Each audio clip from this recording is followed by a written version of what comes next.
বিসমিল্লাহির রহমানির রহিম। পরম করুণাময় ও অসীম দয়ালু আল্লাহর নামে শুরু।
अस्सलामु अलैकुम वरहमतुल्लाहि वबरकातुहू। इन्नल हम्दुलिल्लाह नहमदुहु व नस्तईनुहु व नस्तगफिरुहु व नऊज़ु बिल्लाहि मिन शुरूरि अनफुसिना व मिन सय्यिआति अअमालिना मन यहदिहिल्लाहु फला मुदिल्ल लहु व मन युद्लिल फला हादिय लहु व अशहदु अन ला इलाहा इल्लल्लाहु वहदहु ला शरीका लहु व अशहदु अन्ना मुहम्मदन अब्दुहु व रसूलुहु सल्लल्लाहु तआला अलैहि व अला आलिहि व सहबिहि व सल्लम तस्लीमन कसीरा। अम्मा बाद फ़क़द क़ालल मुअल्लिफ़ रहिमहुल्लाहु तआला बाबु मन हज़ला बिशैइन फ़ीहि ज़िक्रुल्लाह अविल क़ुरआन अविर रसूल सल्लल्लाहु अलैहि वसल्लम व क़ौलिल्लाहि तआला वलइन सअल्तहुम लयक़ूलुन्ना इन्नमा कुन्ना नख़ूज़ु व नलअब क़ुल अबिल्लाहि व आयातिहि व रसूलिहि कुन्तुम तस्तहज़िऊन ला तातज़िरू क़द कफ़रतुम बादा ईमानिकुम इला आखिरिल बाब। सम्मानित श्रोतामंडली, आल्लाह पाक रब्बुल आलमीनेर যাবতীয় প্রশংসা যে আল্লাহ পাক রব্বুল আলমিন পাক পবিত্র সমস্ত ত্রুটি থেকে, যে আল্লাহ পাক রব্বুল আলমিনের বাণী কালাম কোরআনে কারীম, আল্লাহ পাকের স্মরণ, আল্লাহ পাকের জিকির আজকার, আল্লাহ পাক রব্বুল আলমিনের দিন, আল্লাহ পাক রব্বুল আলমিনের রসুল সাল্লাল্লাহু আলাইহি সাল্লাম সম্মানিত শ্রদ্ধার পাত্র। সালাত এবং সালাম নাজিল হোক প্রেনে মুহাম্মদ রাসূলুল্লাহ সাল্লাল্লাহু আলাইহি সাল্লামের ওপর, যাকে আল্লাহ পাক রব্বুল আলামিন সবচেয়ে বেশি সম্মানিত করেছেন। সুতরাং কেউ যদি এসবের যেসবের কথা উল্লেখ করলাম, আল্লাহ পাকের প্রশংসা করতে গিয়ে, আল্লাহ পাককে নিয়ে, আল্লাহ পাকের জিকির আজকার নিয়ে, আল্লাহ পাকের স্মরণ নিয়ে, আল্লাহ পাকের দিন নিয়ে, কোরআনে কারীম নিয়ে, অথবা রাসূলুল্লাহ সাল্লাল্লাহু আলাইহি সাল্লামের মোবারক ব্যক্তিত্ব নিয়ে কেউ যদি উপহাস করে, ঠাট্টা বিদ্রুপ করে, তাহলে সেটি হচ্ছে ইসলাম ভঙ্গকারী বিষয়। আজকের কিতাবুত তাওহীদের দর্সের বিষয়বস্তু হচ্ছে 48 নম্বর অধ্যায়, যাতে রয়েছে এসব বিষয় নিয়ে, দিনের যে কোনো বিষয় নিয়ে ঠাট্টা মজাক করা, উপহাস করার বিধান। এক কথায়, কেউ যদি ইচ্ছা করে হোক আর অনিচ্ছাকৃত হোক, সত্যি সত্যি হোক অথবা রসিকতার ছলে হোক, কেউ যদি এসবকে নিয়ে, দিনের বিষয়কে নিয়ে, দিনের সাথে সম্পৃক্ত যতগুলি বিষয় বা ব্যক্তি রয়েছে তাদেরকে নিয়ে ঠাট্টা মজাক করে, তাহলে এর হুকুম হচ্ছে কুফর। এই কাজটি হচ্ছে কুফর, আর যেই ব্যক্তি এরকম কাজ করবে সে কাফির। এটা হচ্ছে আম হুকুম, তাকফিরে আম হুকুম, সাধারণ হুকুম, যে এই রকম কাজ করবে সে কাফির, আর ওর কাজটি হচ্ছে কুফর। এটা যে কোনো সময় বলা যাবে যদি সেই কাজটি কুফরির কাজ হয়, আর সেই ব্যক্তির কাজ কুফরি কাজ হয়, তাহলে কাফের বলা যাবে। কিন্তু যখন বলা হবে যে অমুক লোক ঠাট্টা করেছে, উপহাস করেছে, সুতরাং ওর হুকুম কি, বলবেন না কখনো যে সে কাফের। ওই ক্ষেত্রে খাস করে নির্ধারিত করে একজনকে কাফের ফতোয়া দেওয়ার কাজটি জনসাধারণের নয়, সাধারণ আলেমদের নয়, বরং এটা হচ্ছে কাজার বিষয়। ইসলামিক আদালতের বিষয়। ইসলামিক আদালতে এই কেস হবে, মোকদ্দমা পেশ করা হবে, আর তাতে কাজী, ইসলামিক দেশে মুসলিম দেশের কাজী হাকিম সে ফয়সালা করবে। যদি বলে যে হ্যাঁ সত্যি কাফের, তখন তাকে তার কুফরির মুরতাদ হওয়ার শাস্তি দেওয়া হবে। এই কুফরের বিষয়টি সাধারণভাবে ছেড়ে দেওয়া হয় না সাধারণ মানুষের ওপর, না সাধারণ আলেমদের ওপর। এটি হচ্ছে কাজার বিষয়, আদালতের বিষয়। এই একটি বিষয় আজকে মনে রাখবেন। লেখক বলছেন বাবু মান হাজালা বেশাইন, এই অধ্যায় হচ্ছে ওই সব লোকদের সম্পর্কে যারা কোনো কিছু, এমন কোনো কিছু নিয়ে উপহাস করে, ঠাট্টা করে। আল হাজল হচ্ছে জিদ্দের বহুবচন। জিদ মানে সত্যি সত্যি কথা বলা। আপনি কারোর সাথে কথা বলছেন, বলছেন আমি সত্যি সত্যি বলছি, যেটা বলছি সত্যি বলছি। আর একটা হচ্ছে আমি রসিকতার ছলে বলছি, তো রসিকতাকে হাজল বলা হয়। আর সত্যি যে কথাটা বলছেন সেটাকে বলা হয় আল জিদ। তালাকের ক্ষেত্রে নবী করিম সাল্লাল্লাহু আলাইহি ওয়াসাল্লাম হাদিস রয়েছে তিনটি বিষয়ের ক্ষেত্রে, তার মধ্যে একটি হচ্ছে তালাক। হ্যাঁ, তালাক, বিবাহ আর রাজাত, ফিরিয়ে নেওয়া। সালাসুন জিদ্দুহুন্না জিদ্দুন ওয়া হাজলুহুন্না জিদ্দুন, ওখানে জিদ্দের বিপরীত হাজল ব্যবহৃত হয়েছে। তিনটি বিষয় রয়েছে, যার সত্যি সত্যি কথাটাও সত্যি মানে হয়ে যাবে, ঘটে যাবে। আর যদি ওয়া হাজলুহুন্না জিদ্দুন, আর যদি ঠাট্টা রহস্য করে বলে, রসিকতার ছলে বলে, তবুও সেটা জিদ মানে সত্যি সত্যি হয়ে যাবে। তার মধ্যে একটি হচ্ছে তালাক। আপনি স্ত্রীকে আদর করতে করতে, হ্যাঁ খুব স্নেহ করতে করতে তালাক বলে দিলেন, রসিকতায় তালাক হয়ে যাবে। ইচ্ছা করে না, নাই করে না, বুঝা আমি তো ইচ্ছা করে তালাক বলি না, আমি তো একটু রহস্য ছলে, রসিকতার ছলে বলেছি, তালাক হয়ে যাবে। নবী করিম সাল্লাল্লাহু আলাইহি ওয়াসাল্লাম হাদিস এটি।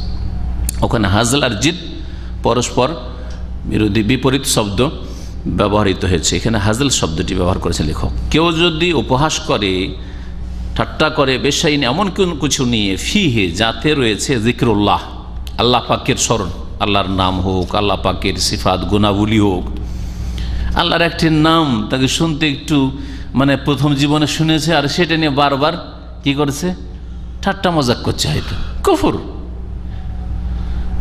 আল্লাহ পাক রব্বুল আলামিনের গুণাবলী নিয়ে কই ঠাট্টা করে। আল্লাহ পাক রব্বুল আলামিন আল্লাহ প্রথম আকাশে প্রতি রাতে নেমে আসেন, আর তারপরে হ্যাঁ হ্যাঁ করে একটু হাসল, রসিকতা করলো, কুফর। যিকরুল্লাহ, আল্লাহ পাকের আলোচনা রয়েছে, এটা কোরআন হাদিসের কথা। ইয়ানজুল রাব্বুনা তাবারাকা ওয়া তাআলা, তাহলে অনেক ব্যাপক কথা এটি। আল্লাহ পাক রব্বুল আলামিনের জিকির, স্মরণ হচ্ছে সালাত। নামাজ পড়া দেখে তাকে, জীবনে নামাজ পড়েন মুসলিমের সন্তান এমনও আছে, হ্যাঁ নামাজ পড়া দেখে রুকু করছে, সেজদা করেছে, এত শিক্ষিত মানুষ, আর এত পরিষ্কার পরিচ্ছন্ন কাপড়, এত স্মার্ট লোক, আরে মাথাকে আর কপালকে একবার লুটিয়ে দিচ্ছে মাটিতে, দেখে হাসছে, কুফর। সে উপহাস করলো যিকরুল্লাহকে নিয়ে। এইরকমই আমাদের দেশের কিছু মূর্খ লোকেরা রোজাদারকে দিনে ঠাট্টা করে। আমাদের শোনা ছোটকালে একজন লোক গ্রামের আরেকজনকে জিজ্ঞেস করছে, রোজা রেখেছিস? বুঝছে, কেন রোজা রাখবো? তোর নাই খাইতে নেই, তুই রোজা রাখ। আমার খাবার অভাব আছে, রোজা রাখবো। ওই তো রসিকতা করে বলছে, ওর সাথে রসিকতার ছলে বলছে, কিন্তু কুফরি কথা বললো, কাফের হয়ে গেল, মোরতাদ। রোজা না রেখে সে ফাসেক, বড় কাবিরা গুনাহকারী ছিল, কাফের হয়নি রোজাকে অস্বীকার না করলে। কিন্তু এখানে ঠাট্টা করলো, উপহাস করলো রোজাকে নিয়ে। আমি কি গরিব, খাইতে পাই না যে রোজা রাখবো? তুই খাইতে পারিস না, তুই পয়সা বাঁচাইছিস, তুই রোজা রাখ, কুফর। এইরকম বহু বিষয় রয়েছে। যিকরুল্লাহ, তাহলে শুধু যিকরুল্লাহ মানে আল্লাহ পাকের জিকির আজকার না, আল্লাহ পাকের কথা যেখানে আলোচনা হয়, যেই কথায় আল্লাহ পাকের আলোচনা রয়েছে, ওই কথা বা ওই বিষয়টাকে নিয়ে কেউ যদি ঠাট্টা করে, আবিল কোরআন অথবা কোরআন নিয়ে কেউ যদি ঠাট্টা মজাক করে, আবির রসুল বা রসুল সাল্লাল্লাহু আলাইহি সাল্লামকে নিয়ে কেউ যদি উপহাস করে, রসুল্লাহ সাল্লাল্লাহু আলাইহি সাল্লামের বহু বিবাহকে নিয়ে কেউ যদি উপহাস করে, রসিকতা, কুফর। এইরকমই রসুল্লাহ সাল্লাল্লাহু আলাইহি সাল্লাম যেটাকে দিন হিসাবে পালন করেছেন, দাড়ি, টাকনার উপর কাপড় ইত্যাদি সব নিয়ে কেউ যদি রসিকতা করে, তাহলে কুফর। রসুল্লাহ সাল্লাল্লাহু আলাইহি সাল্লামের নাম আছে সাল্লাল্লাহু আলাইহি সাল্লাম, কেউ এটাকে ব্যঙ্গ করে, বিকৃত করে ঠাট্টা করছে, হয়তো সাল্লাল্লাহু আলাইহি সাল্লামটাকে, কুফর। রসুল্লাহ সাল্লাল্লাহু আলাইহি সাল্লামের উপর সালাত সালাম দরুদ সালাম নিয়ে উপহাস করলো, একটু ব্যঙ্গ করলো, কুফর। তো ব্যাপকতা রয়েছে এই অধ্যায়, এমন কোনো কিছু যাতে আল্লাহর কথা রয়েছে, কোরআনের কথা রয়েছে, রসুলের কথা রয়েছে সাল্লাল্লাহু আলাইহি ওয়াসাল্লাম, তা নিয়ে যদি কেউ উপহাস করে তাহলে সে তার হুকুম হচ্ছে কুফর। আর কুফরি হচ্ছে তৌহিদের পরিপন্থী। এই জন্য কিতাবুত তাওহীদে অধ্যায়টি নিয়ে আসা হয়েছে। ভাষ্যকার এজন্য বলছেন যে এর হুকুম হচ্ছে আন্নাহু কুফরুন, এটা হচ্ছে কুফর মুনাফিন লিত-তাওহীদ, তাওহীদের পরিপন্থী। কুফরি হচ্ছে তাওহীদের বিপরীত। দুটো একত্রিত হতে পারে না। একটা লোক মুসলিমও আছে আর কুফরিও করছে, হইতে পারে না। বড় কুফরি যদি হয় তাহলে বসে মুসলিম নেই, তাওহীদ নেই তার। মহান আল্লাহ পাক ইরশাদ করছেন ওয়াকাউলিল্লাহ তাআলা, এই আয়াত দিয়ে শুরু করেছেন অধ্যায়টিকে। আর একটা হাদিস নিয়ে এসেছেন এই আয়াতের শানে নজুলে, যে হাদিসটি রয়েছে। আল্লাহ পাক ইরশাদ করছেন ওয়ালাইন সাআলতাহুম, হে নবী মুহাম্মদ সাল্লাল্লাহু আলাইহি সাল্লাম, তুমি যদি এদেরকে জিজ্ঞেস করো, মুনাফিকদেরকে, আয়াতের প্রসঙ্গ হচ্ছে মুনাফিকরা, মুনাফিকদেরকে যদি জিজ্ঞেস করো, সূরা তাওবার আয়াত নম্বর 65, সূরা তাওবায় মুনাফিকদের মুখোশ খুলে দেওয়া হয়েছে। এই জন্য সূরা তাওবার অপর নাম হচ্ছে সূরাতুল ফাদিহা। ফাদিহা মানে হচ্ছে মুখোশ খুলে দেওয়া, হ্যাঁ, ফাদাহা ইয়াফদাহু, লাঞ্ছিত অপদস্থ করে দেওয়া। লুকিয়ে লুকিয়ে পাপ করছে, কুফরি লুকিয়ে রেখেছে আর ষড়যন্ত্র ভিতর ভিতর চালাচ্ছে ইসলামের বিরুদ্ধে, মুসলিমদের বিরুদ্ধে, রাসূলুল্লাহ সাল্লাল্লাহু আলাইহি ওয়াসাল্লামের বিরুদ্ধে, সাহাবায়ে কেরামদের বিরুদ্ধে। তাদেরকে কি করা হয়েছে? তাদের ফজিহত করে দেওয়া হয়েছে, মানে তাদের মুখোশ খুলে দেওয়া হয়েছে, তাদের এইসব লুকায়িত ষড়যন্ত্রকে তুলে ধরা হয়েছে। আল্লাহ পাক রব্বুনা বলছেন এই সূরার একটি আয়াত, অমিন আহলিল মাদিনাতে মারাদু আলান নিফাক, মদিনায় এমনও অনেক লোক আছে, মারাদু আলান নিফাক, শুধু তারা মোনাফেক না, মোনাফেকিতে তারা শীর্ষস্থানীয়। লা তা'লামুহুম, আল্লাহ বলছে হে নবী তুমি ওদের একটা একটা করে জানো না, চেনো না। তার মানে বোঝা গেল নবী আলেমুল গায়েব নন। তাহলে কেউ যদি নবীকে আলেমুল গায়েব বলে তাহলে কোরআন বিরোধী কথা নয়। আল্লাহ বলছেন লা তা'লামুহুম, ওদের একটা একটা করে তুমি চেনো না যে কে মুনাফিক। নাহনু না'লামুহুম, আল্লাহ বলছেন আমি আল্লাহ জানি, ওদের সবকে চিনি, সবকে জানি। তাহলে মুখোশ খুলে দেওয়া হয়েছে না যে মদিনাতে ঘরে ঘরে কিন্তু লুকিয়ে আছে মুনাফিক। ওয়ালাইন সাআলতাহুম, যদি তাদেরকে জিজ্ঞেস করো, মানে মুনাফিকদেরকে, যে তোমরা এইরকম কথা কেন বললে, ওরা সাহাবাই কেরামদেরকে নিয়ে আর রাসূলুল্লাহ সাল্লাল্লাহু আলাইহি ওয়াসাল্লামকে নিয়ে ঠাট্টা উপহাস করেছিল। এক জিহাদ থেকে ফিরে আসছিলেন রাসূলুল্লাহ সাল্লাল্লাহু আলাইহি ওয়াসাল্লাম, সাহাবাই কেরাম ছিলেন, আর মুনাফিকরাও যেত, কখনো কখনো যেত তারা জিহাদে গনিমতের ধন সম্পদের জন্য, আর তারপর একটু বুঝিয়ে দেওয়ার জন্য, মানিয়ে দেওয়ার জন্য যে আমরা তোমাদের সাথে মুসলিম আছি। ওহদে রাস্তা থেকে ফিরে এসেছিল, কিন্তু বাকি কিছু কিছু যুদ্ধ তারা যেত। তো এইরকম এই জিহাদের সফরে ওরা বলছে যে আমাদের মধ্যে এমন লোক আছে যারা একবারে কাপুরুষ, পেটুক, হাদিসের ভাষাতে শব্দগুলি আসছে। তো এইরকম কথা বলেছিল, আর উদ্দেশ্য করেছিল কাপুরুষ, পেটুক, এরা খেতে পারে বেশি। নবী সাল্লাল্লাহু আলাইহি ওয়াসাল্লামকে উদ্দেশ্য করেছিল, আর সাহাবায়ে কিরাম, মুহাজিরিন, আনসার রাদিয়াল্লাহু আনহুম, এদেরকে পেটুক বলেছিল আর কাপুরুষ বলেছিল এই মুনাফিকগুলো। আল্লাহ পাক রব্বুল আলামিন নবীকে জানিয়ে দিলেন ওহী করে। আর ওইদিকে আওফ বিন মালিক আসছে এক সাহাবী, উনিও শুনে নিয়েছেন, তোমরা এইরকম কথা বললে এখনই গিয়ে আমি রাসূলুল্লাহ সাল্লাল্লাহু আলাইহি ওয়াসাল্লামের কাছে দৌড় দিয়ে যাবো বলে আসবো। এইরকম কথা বলো নবী সম্পর্কে, আর নবীর সাহাবী আবু বকর ওমর সম্পর্কে, মুহাজিরিন আনসার সম্পর্কে। উনি দৌড় দিয়ে বলার জন্য আসেন, তার আগে ওহী চলে এসছে, তার আগে ওহী চলে এসছে। নবী সাল্লাল্লাহু আলাইহি ওয়াসাল্লাম দেখে জিজ্ঞেস করেন ওই মুনাফিককে, যার কথা বলা হলো যে অমুক এরকম কথা বলেছে মুনাফিকদের মধ্যেকার, ওদের যখন জিজ্ঞেস করা হইলো তখন ওরা বলছে যে আসলে উদ্দেশ্য করে বলিনি, সত্যি সত্যি বলিনি, রসিকতার ছলে একটু বলেছি, আসলে দীর্ঘ সফর করে আসছি আর টাইম পাস করার জন্য বলেছি। অনেকে বলে যে টাইম পাস করছি, ইন্টারনেটে কি করছেন, ফেসবুকে টাইম পাস করছে, টাইম পাস হচ্ছে না, বিদেশে আছে টাইম পাস করছি। তো অনেকে পাপ দিয়ে টাইম পাস করে। মুনাফিকরা ইসলামের বিরুদ্ধে, মুসলিমদের বিরুদ্ধে ষড়যন্ত্র, আর ইসলামকে নিয়ে, মুসলিমদেরকে নিয়ে, ইসলামের রসুলকে নিয়ে ঠাট্টা মজাক করে টাইম পাস করে মুনাফিকরা। মুসলিম দেশে এরকম বহু মুনাফিক আছে, মাঝে মধ্যে এরকম কিছু ছাড়ে ইসলামের বিরুদ্ধে, তাই না? এরা মুনাফিক। আর এক শ্রেণীর পাপী যারা শাহওয়াতের ব্যাধি, যাদের কুপ্রবৃত্তির ব্যাধি রয়েছে, ওরা টাইম পাস করে বিভিন্ন পাপে, ইন্টারনেটে সারা রাত কাটিয়ে দেয়, ফেসবুকে কাটিয়ে দেয়, আর কত কি কার সাথে কিসে চ্যাটিংয়ে কাটিয়ে দেয়, হ্যাঁ, কত কি, ওগুলো আপনারা বেশি জানেন। আর গুনাহার কাজে আর সময়ের অপচয়ের কাজে কখনো আপনি সময় কাটাবেন আর বলবেন যে টাইম পাস করেছিলাম, না। টাইম পাস করবেন, ভালো কাজে টাইম পাস করেন, আর ইবাদত বন্দেগীতে টাইম পাস করেন, হালাল রুজি তলাশ করাই ঠিক আছে, ওভার টাইম করেন, পার্ট টাইম করাই টাইম পাস করেন, এলম শিখায় টাইম পাস করেন, আমল করাই টাইম পাস করেন, তাহাজ্জুদ পড়াই টাইম পাস করেন। টাইম পাস হয় না তো সকালবেলা ডিউটি না, বিকেলে ডিউটি আছে তো সকালবেলা সালাত দুহা পড়ে টাইম পাস করেন।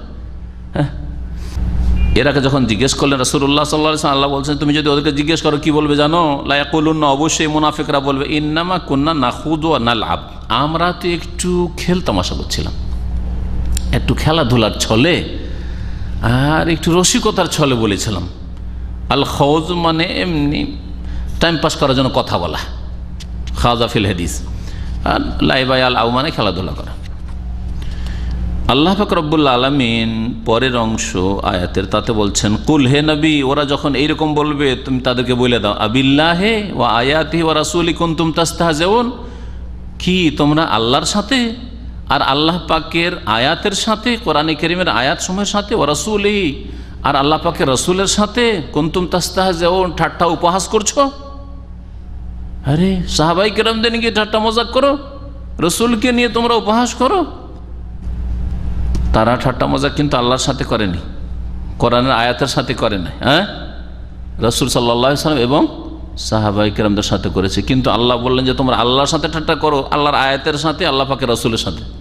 আল্লাহ কি বাড়িয়ে বলেছেন? মিথ্যা বলেছেন না বাড়িয়ে বলেছেন? বাড়িয়ে বলেনি। কারণ ওই সাহাবী মুহাজিরিন আনসারকে নিয়ে কেন ঠাট্টা করতো তারা? কারণ তারা কোরআন মানে, কোরআন পালন করে, কোরআন আয়াত মোতাবেক জীবনযাপন করে। সেই জন্য মুহাজিরিন আনসারকে নিয়ে, রাসূলুল্লাহ সাল্লাল্লাহু আলাইহি ওয়াসাল্লামকে নিয়ে কেন তারা উপহাস করেছিল? কারণ তা আল্লাহ পাকের ইবাদত বন্দেগী করে, আল্লাহ পাকের তৌহিদ প্রতিষ্ঠা করতে চায়। তাহলে তারা যেন এই লোকগুলিকে ঠাট্টা করে, এই লোকগুলির উপহাস করে আল্লাহর সাথে উপহাস করলো। কারণ এরা আল্লাহর প্রতি ইমানদার যদি না হইতো, মুনাফিকদের দলের মুশরিক হইতো।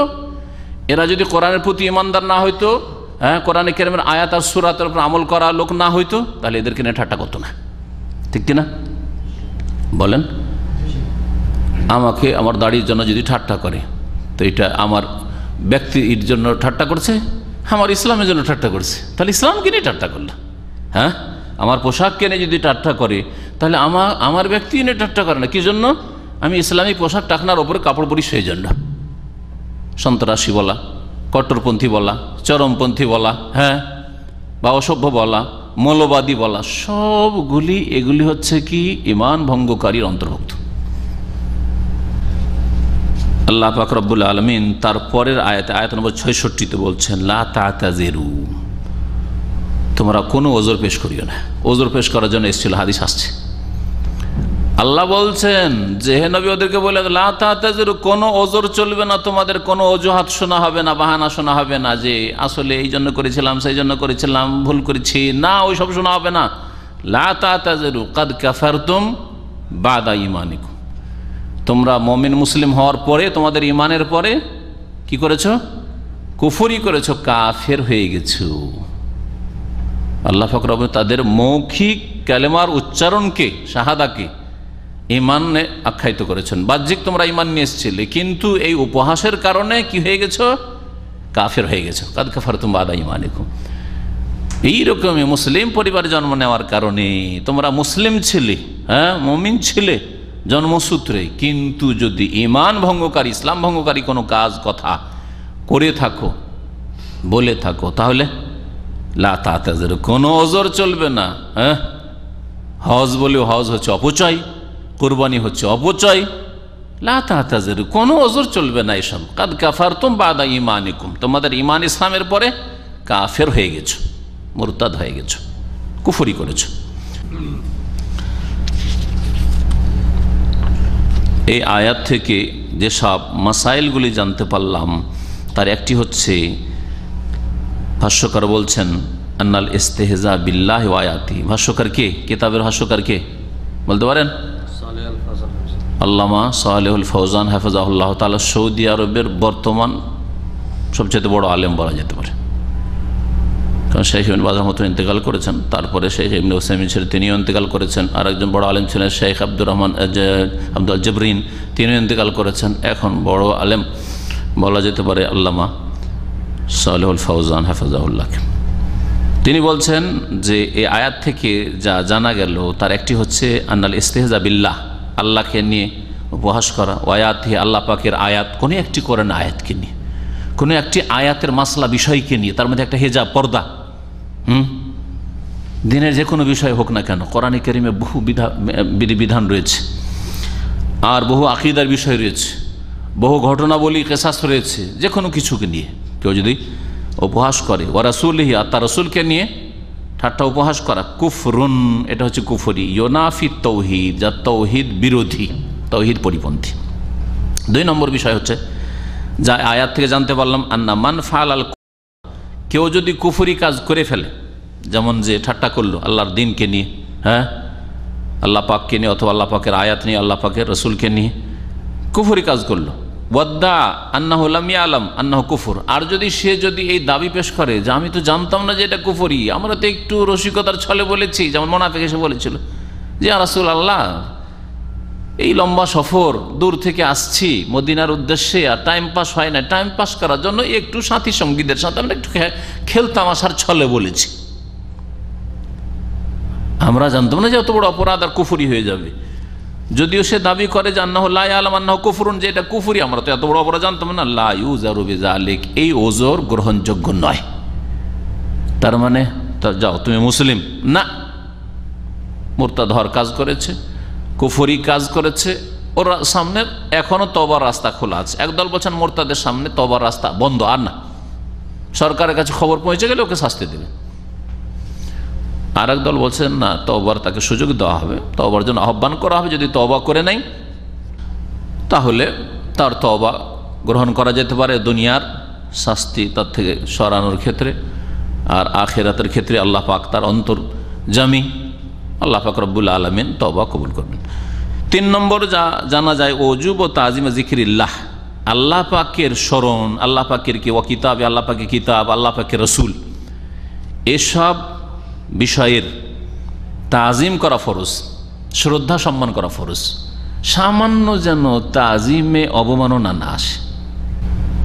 যারা অতিরঞ্জন করতে যায় নবী সাল্লাল্লাহু আলাইহি ওয়াসাল্লাম সম্পর্কে, বেশি বাড়িয়ে ফজিলত দেখাতে যায়, তারা আবার আরেক গর্তে গিয়ে পড়ে, অবমাননা করে ফেলে।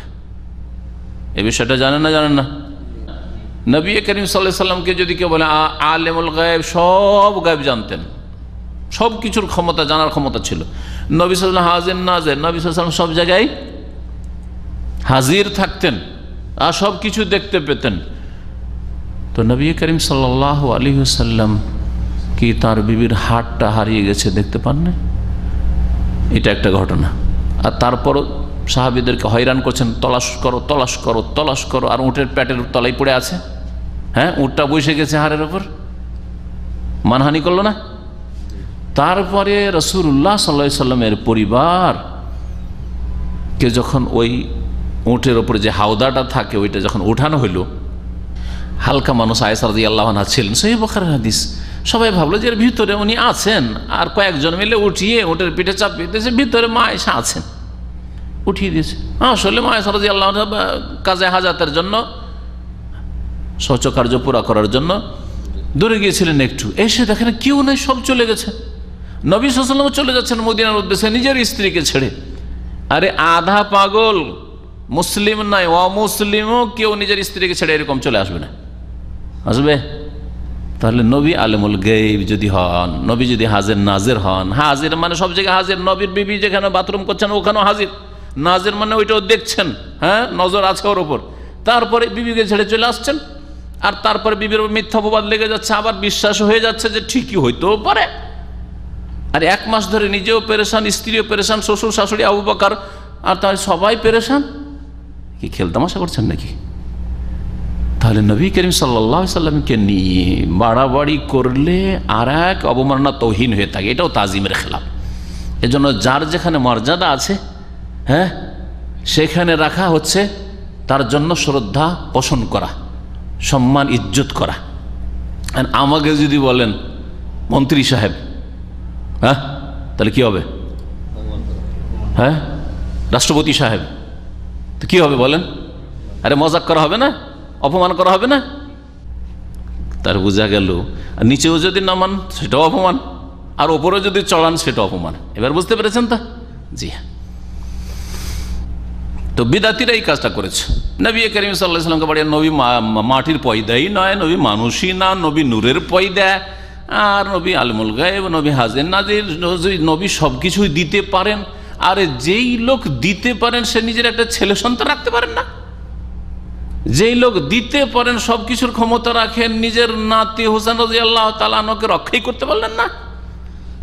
হ্যাঁ, মসজিদ নববীর মেহরাবে ওমর রাদিয়াল্লাহু তাআলা আনহুকে শহীদ করা হচ্ছে, তার শ্বশুর সাহেবকে তাকে রক্ষা করতে পারলেন না? সব কিছু দিতে পারেন মুখতারিকুল। এগুলো সবগুলি বেরলবি রিজবি আকীদা। অধিকাংশ সুফিদের এগুলো আকীদা, বুঝছেন? তাহলে কি বলবেন? তাহলে সব কিছু সবাইকে দিতে পারেন আর আপনজনকে রক্ষা করতে পারেন না। নবী সাল্লাল্লাহু আলাইহি ওয়াসাল্লাম সারা দুনিয়া সবাইকে দিতে পারে আর নিজের মাথাটাকে আহত হতে থেকে বাঁচাইতে পারলেন না? দাঁতটা মোবারক দাঁত ভেঙে যাচ্ছে, ওহদে বাঁচাইতে পারলেন না? হ্যাঁ, নবী আলেমুল গায়েব, তারপর জানছেন যে ওইখানে তাইফে গিয়ে মার খেতে হবে আর একটা হলে খেয়ে দেওয়া হবে না, তারপর খামো খেতে যাবেন, অনর্থক কাজ করবেন? আপনি আমি অনর্থক কাজ এরকম করবো? এইরকম নবী সাল্লাল্লাহু আলাইহি ওয়াসাল্লামের পুরো সিরাত ভরপুর রয়েছে। এক কথায় কোনো ব্যক্তিকে ওপরে উঠাইলেও তার মানহানি হয়, তাজিমের খেলাফ, আর নিচে নামাইলেও তাজিমের খেলাফ। যেখানে যাকে আল্লাহ পাক রেখেছেন সেখানে তাকে রাখতে হবে। 4 নম্বর বিষয় এ আয়াত থেকে জানতে পারলাম, আন্না মান তালাফাযা বিকালামিল কুফর, কেউ যদি কুফরি কথা উচ্চারণ করে, কুফরি কথা উচ্চারণ করে, কাফারা, তাহলে কাফির হয়ে যাবে। ওয়ালাউ লাম ইয়াতাকিদ মা কালা বিকালবি, যদিও অন্তরে তার বিশ্বাস নেই, অন্তরে সে বিশ্বাস নেই, কিন্তু সে কুফরি কথা বলল স্বেচ্ছায়, তাহলে সে কাফের হয়ে যাবে। যেমন একটু আগে উদাহরণ দিলাম, একজন মুসলিম আরেকজন মুসলিমকে বলছে যে রোজা রেখেছিস? বলছে রোজা রেখে কি হবে? তুই রোজা রেখেছিস? বলছে আমি তো রোজা রাখছি। যে তুই খেতে পাইস না, সে রোজা রাখছিস? হ্যাঁ, আমি কি রোজা রাখবো? ওর অন্তরে কিন্তু এ কথা বিশ্বাস নাই যে ও খেতে পাই না আর আমি খুব খেতে পাচ্ছি, আর রোজা অস্বীকার করি, এ কথা নাই। রোজা অস্বীকার করে না, কিন্তু রাখে না, রসিকতার ছলে বলো, ঠিক কিনা? কাফের হবে না? হবে না? হ্যাঁ, ওই কথাই বলছেন। কেউ যদি কুফরি কথা বলে তাহলে কাফের হয়ে যাবে, যদিও যা বলল তা আর বিশ্বাস অন্তরে নেই, ও কথা অন্তরে বিশ্বাস করে না। এখানে আর একটা এর আনুষঙ্গিক বিষয় জেনেন না, সেটা হচ্ছে যে কুফরি কথা অন্যের নকল করলে কুফরি হয় না। নাকলে কুফর, কুফর না বাসাদ, ফার্সিতে একটা কথা আছে, কুফরি কথা নকল করলে। আমি এইরকমই তৌহিদ সুন্নতের অনুসারী আলেম ওলামারা অনেক সুফি কাফেরদের, হ্যাঁ, তারপরে নাস্তিকদের কথা নকল করছি। আল্লাহ নেই কে বলেছে? কার্ল মার্কস বলছে। হ্যাঁ, ধর্ম হচ্ছে আফিম ইত্যাদি, নেশা।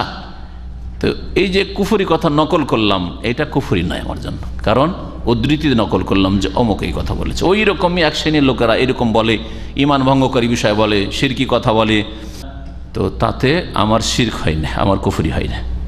কুফরি কথা নকল করলে কুফরি হয় না, কিন্তু আপনার বিশ্বাস নেই তারপরে কুফরি কথা আপনি বলে যাচ্ছেন, তাহলে সেটা কুফরি হবে।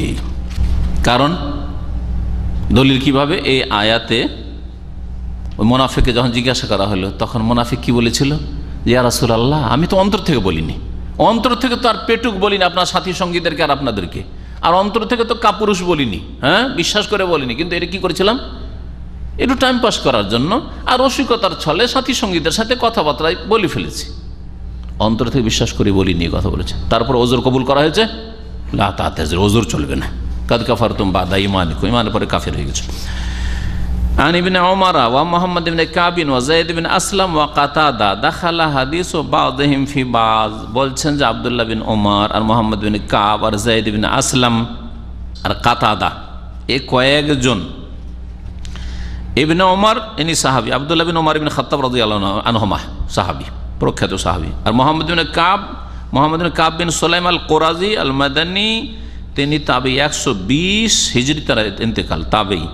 যায়েদ ইবনে আসলাম তিনি ওমর ইবনে খাত্তাব রাদিয়াল্লাহু আনহুর স্বাধীনকৃত গোলাম, তার ইন্তেকাল 136-এ, তাবেই। তারপরে কাতাদা, তিনিও তাবি, কাতাদা ইবনে দিআমা সাদ্দুসি মুফাসসির হাফেজ, 117 হিজরিতে তার ইন্তেকাল। একজন সাহাবী আর কয়জন তাবেই? 3 জন, ঠিক না?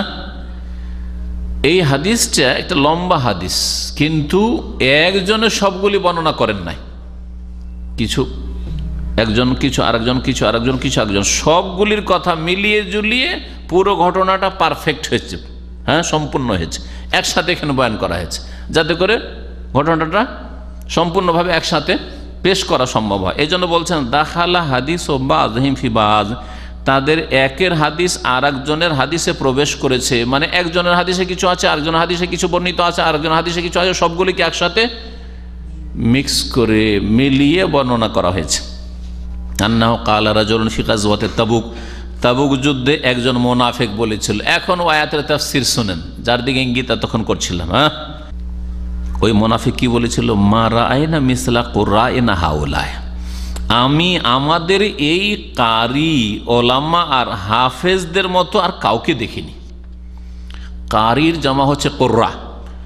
আজকালকার কারি কারা? আজকালকার কারি ওরা যারা হাফেজ টাফেজ নাই, কিন্তু সুন্দর কেরাতটা করতে পারে, শুদ্ধ তাজবিদের সাথে তিলাওয়াতটা করতে পারে, ওদেরকে কি বলা হয়? কারি সাহেব, কুরআ। কিন্তু নবী সাল্লাল্লাহু আলাইহি ওয়াসাল্লামের জামানায়, সাহাবায়ে কেরামদের জামানায় কুরআ বলা হয়তো ওই সব লোকদেরকে যাদের কোরআন মুখস্থ আছে আর কোরআন সুন্দর তেলাওয়াত করে আর কোরআনের অর্থও বুঝে, তার মানে আলেমের দিনকে বলা হয়। আর এই গুণটা আলেমের, একজন আলেম কোরআন শুদ্ধ তেলাওয়াত করে আর কোরআন মুখস্থও রাখে আর কোরআনের অর্থও বুঝে, বুঝছেন না? তাহলে এখানে কোরআন মানে ওলামা, কোরআন মানে কি? ওলামা। এটা ছিল প্রথম যুগের পরিভাষা, টার্ম।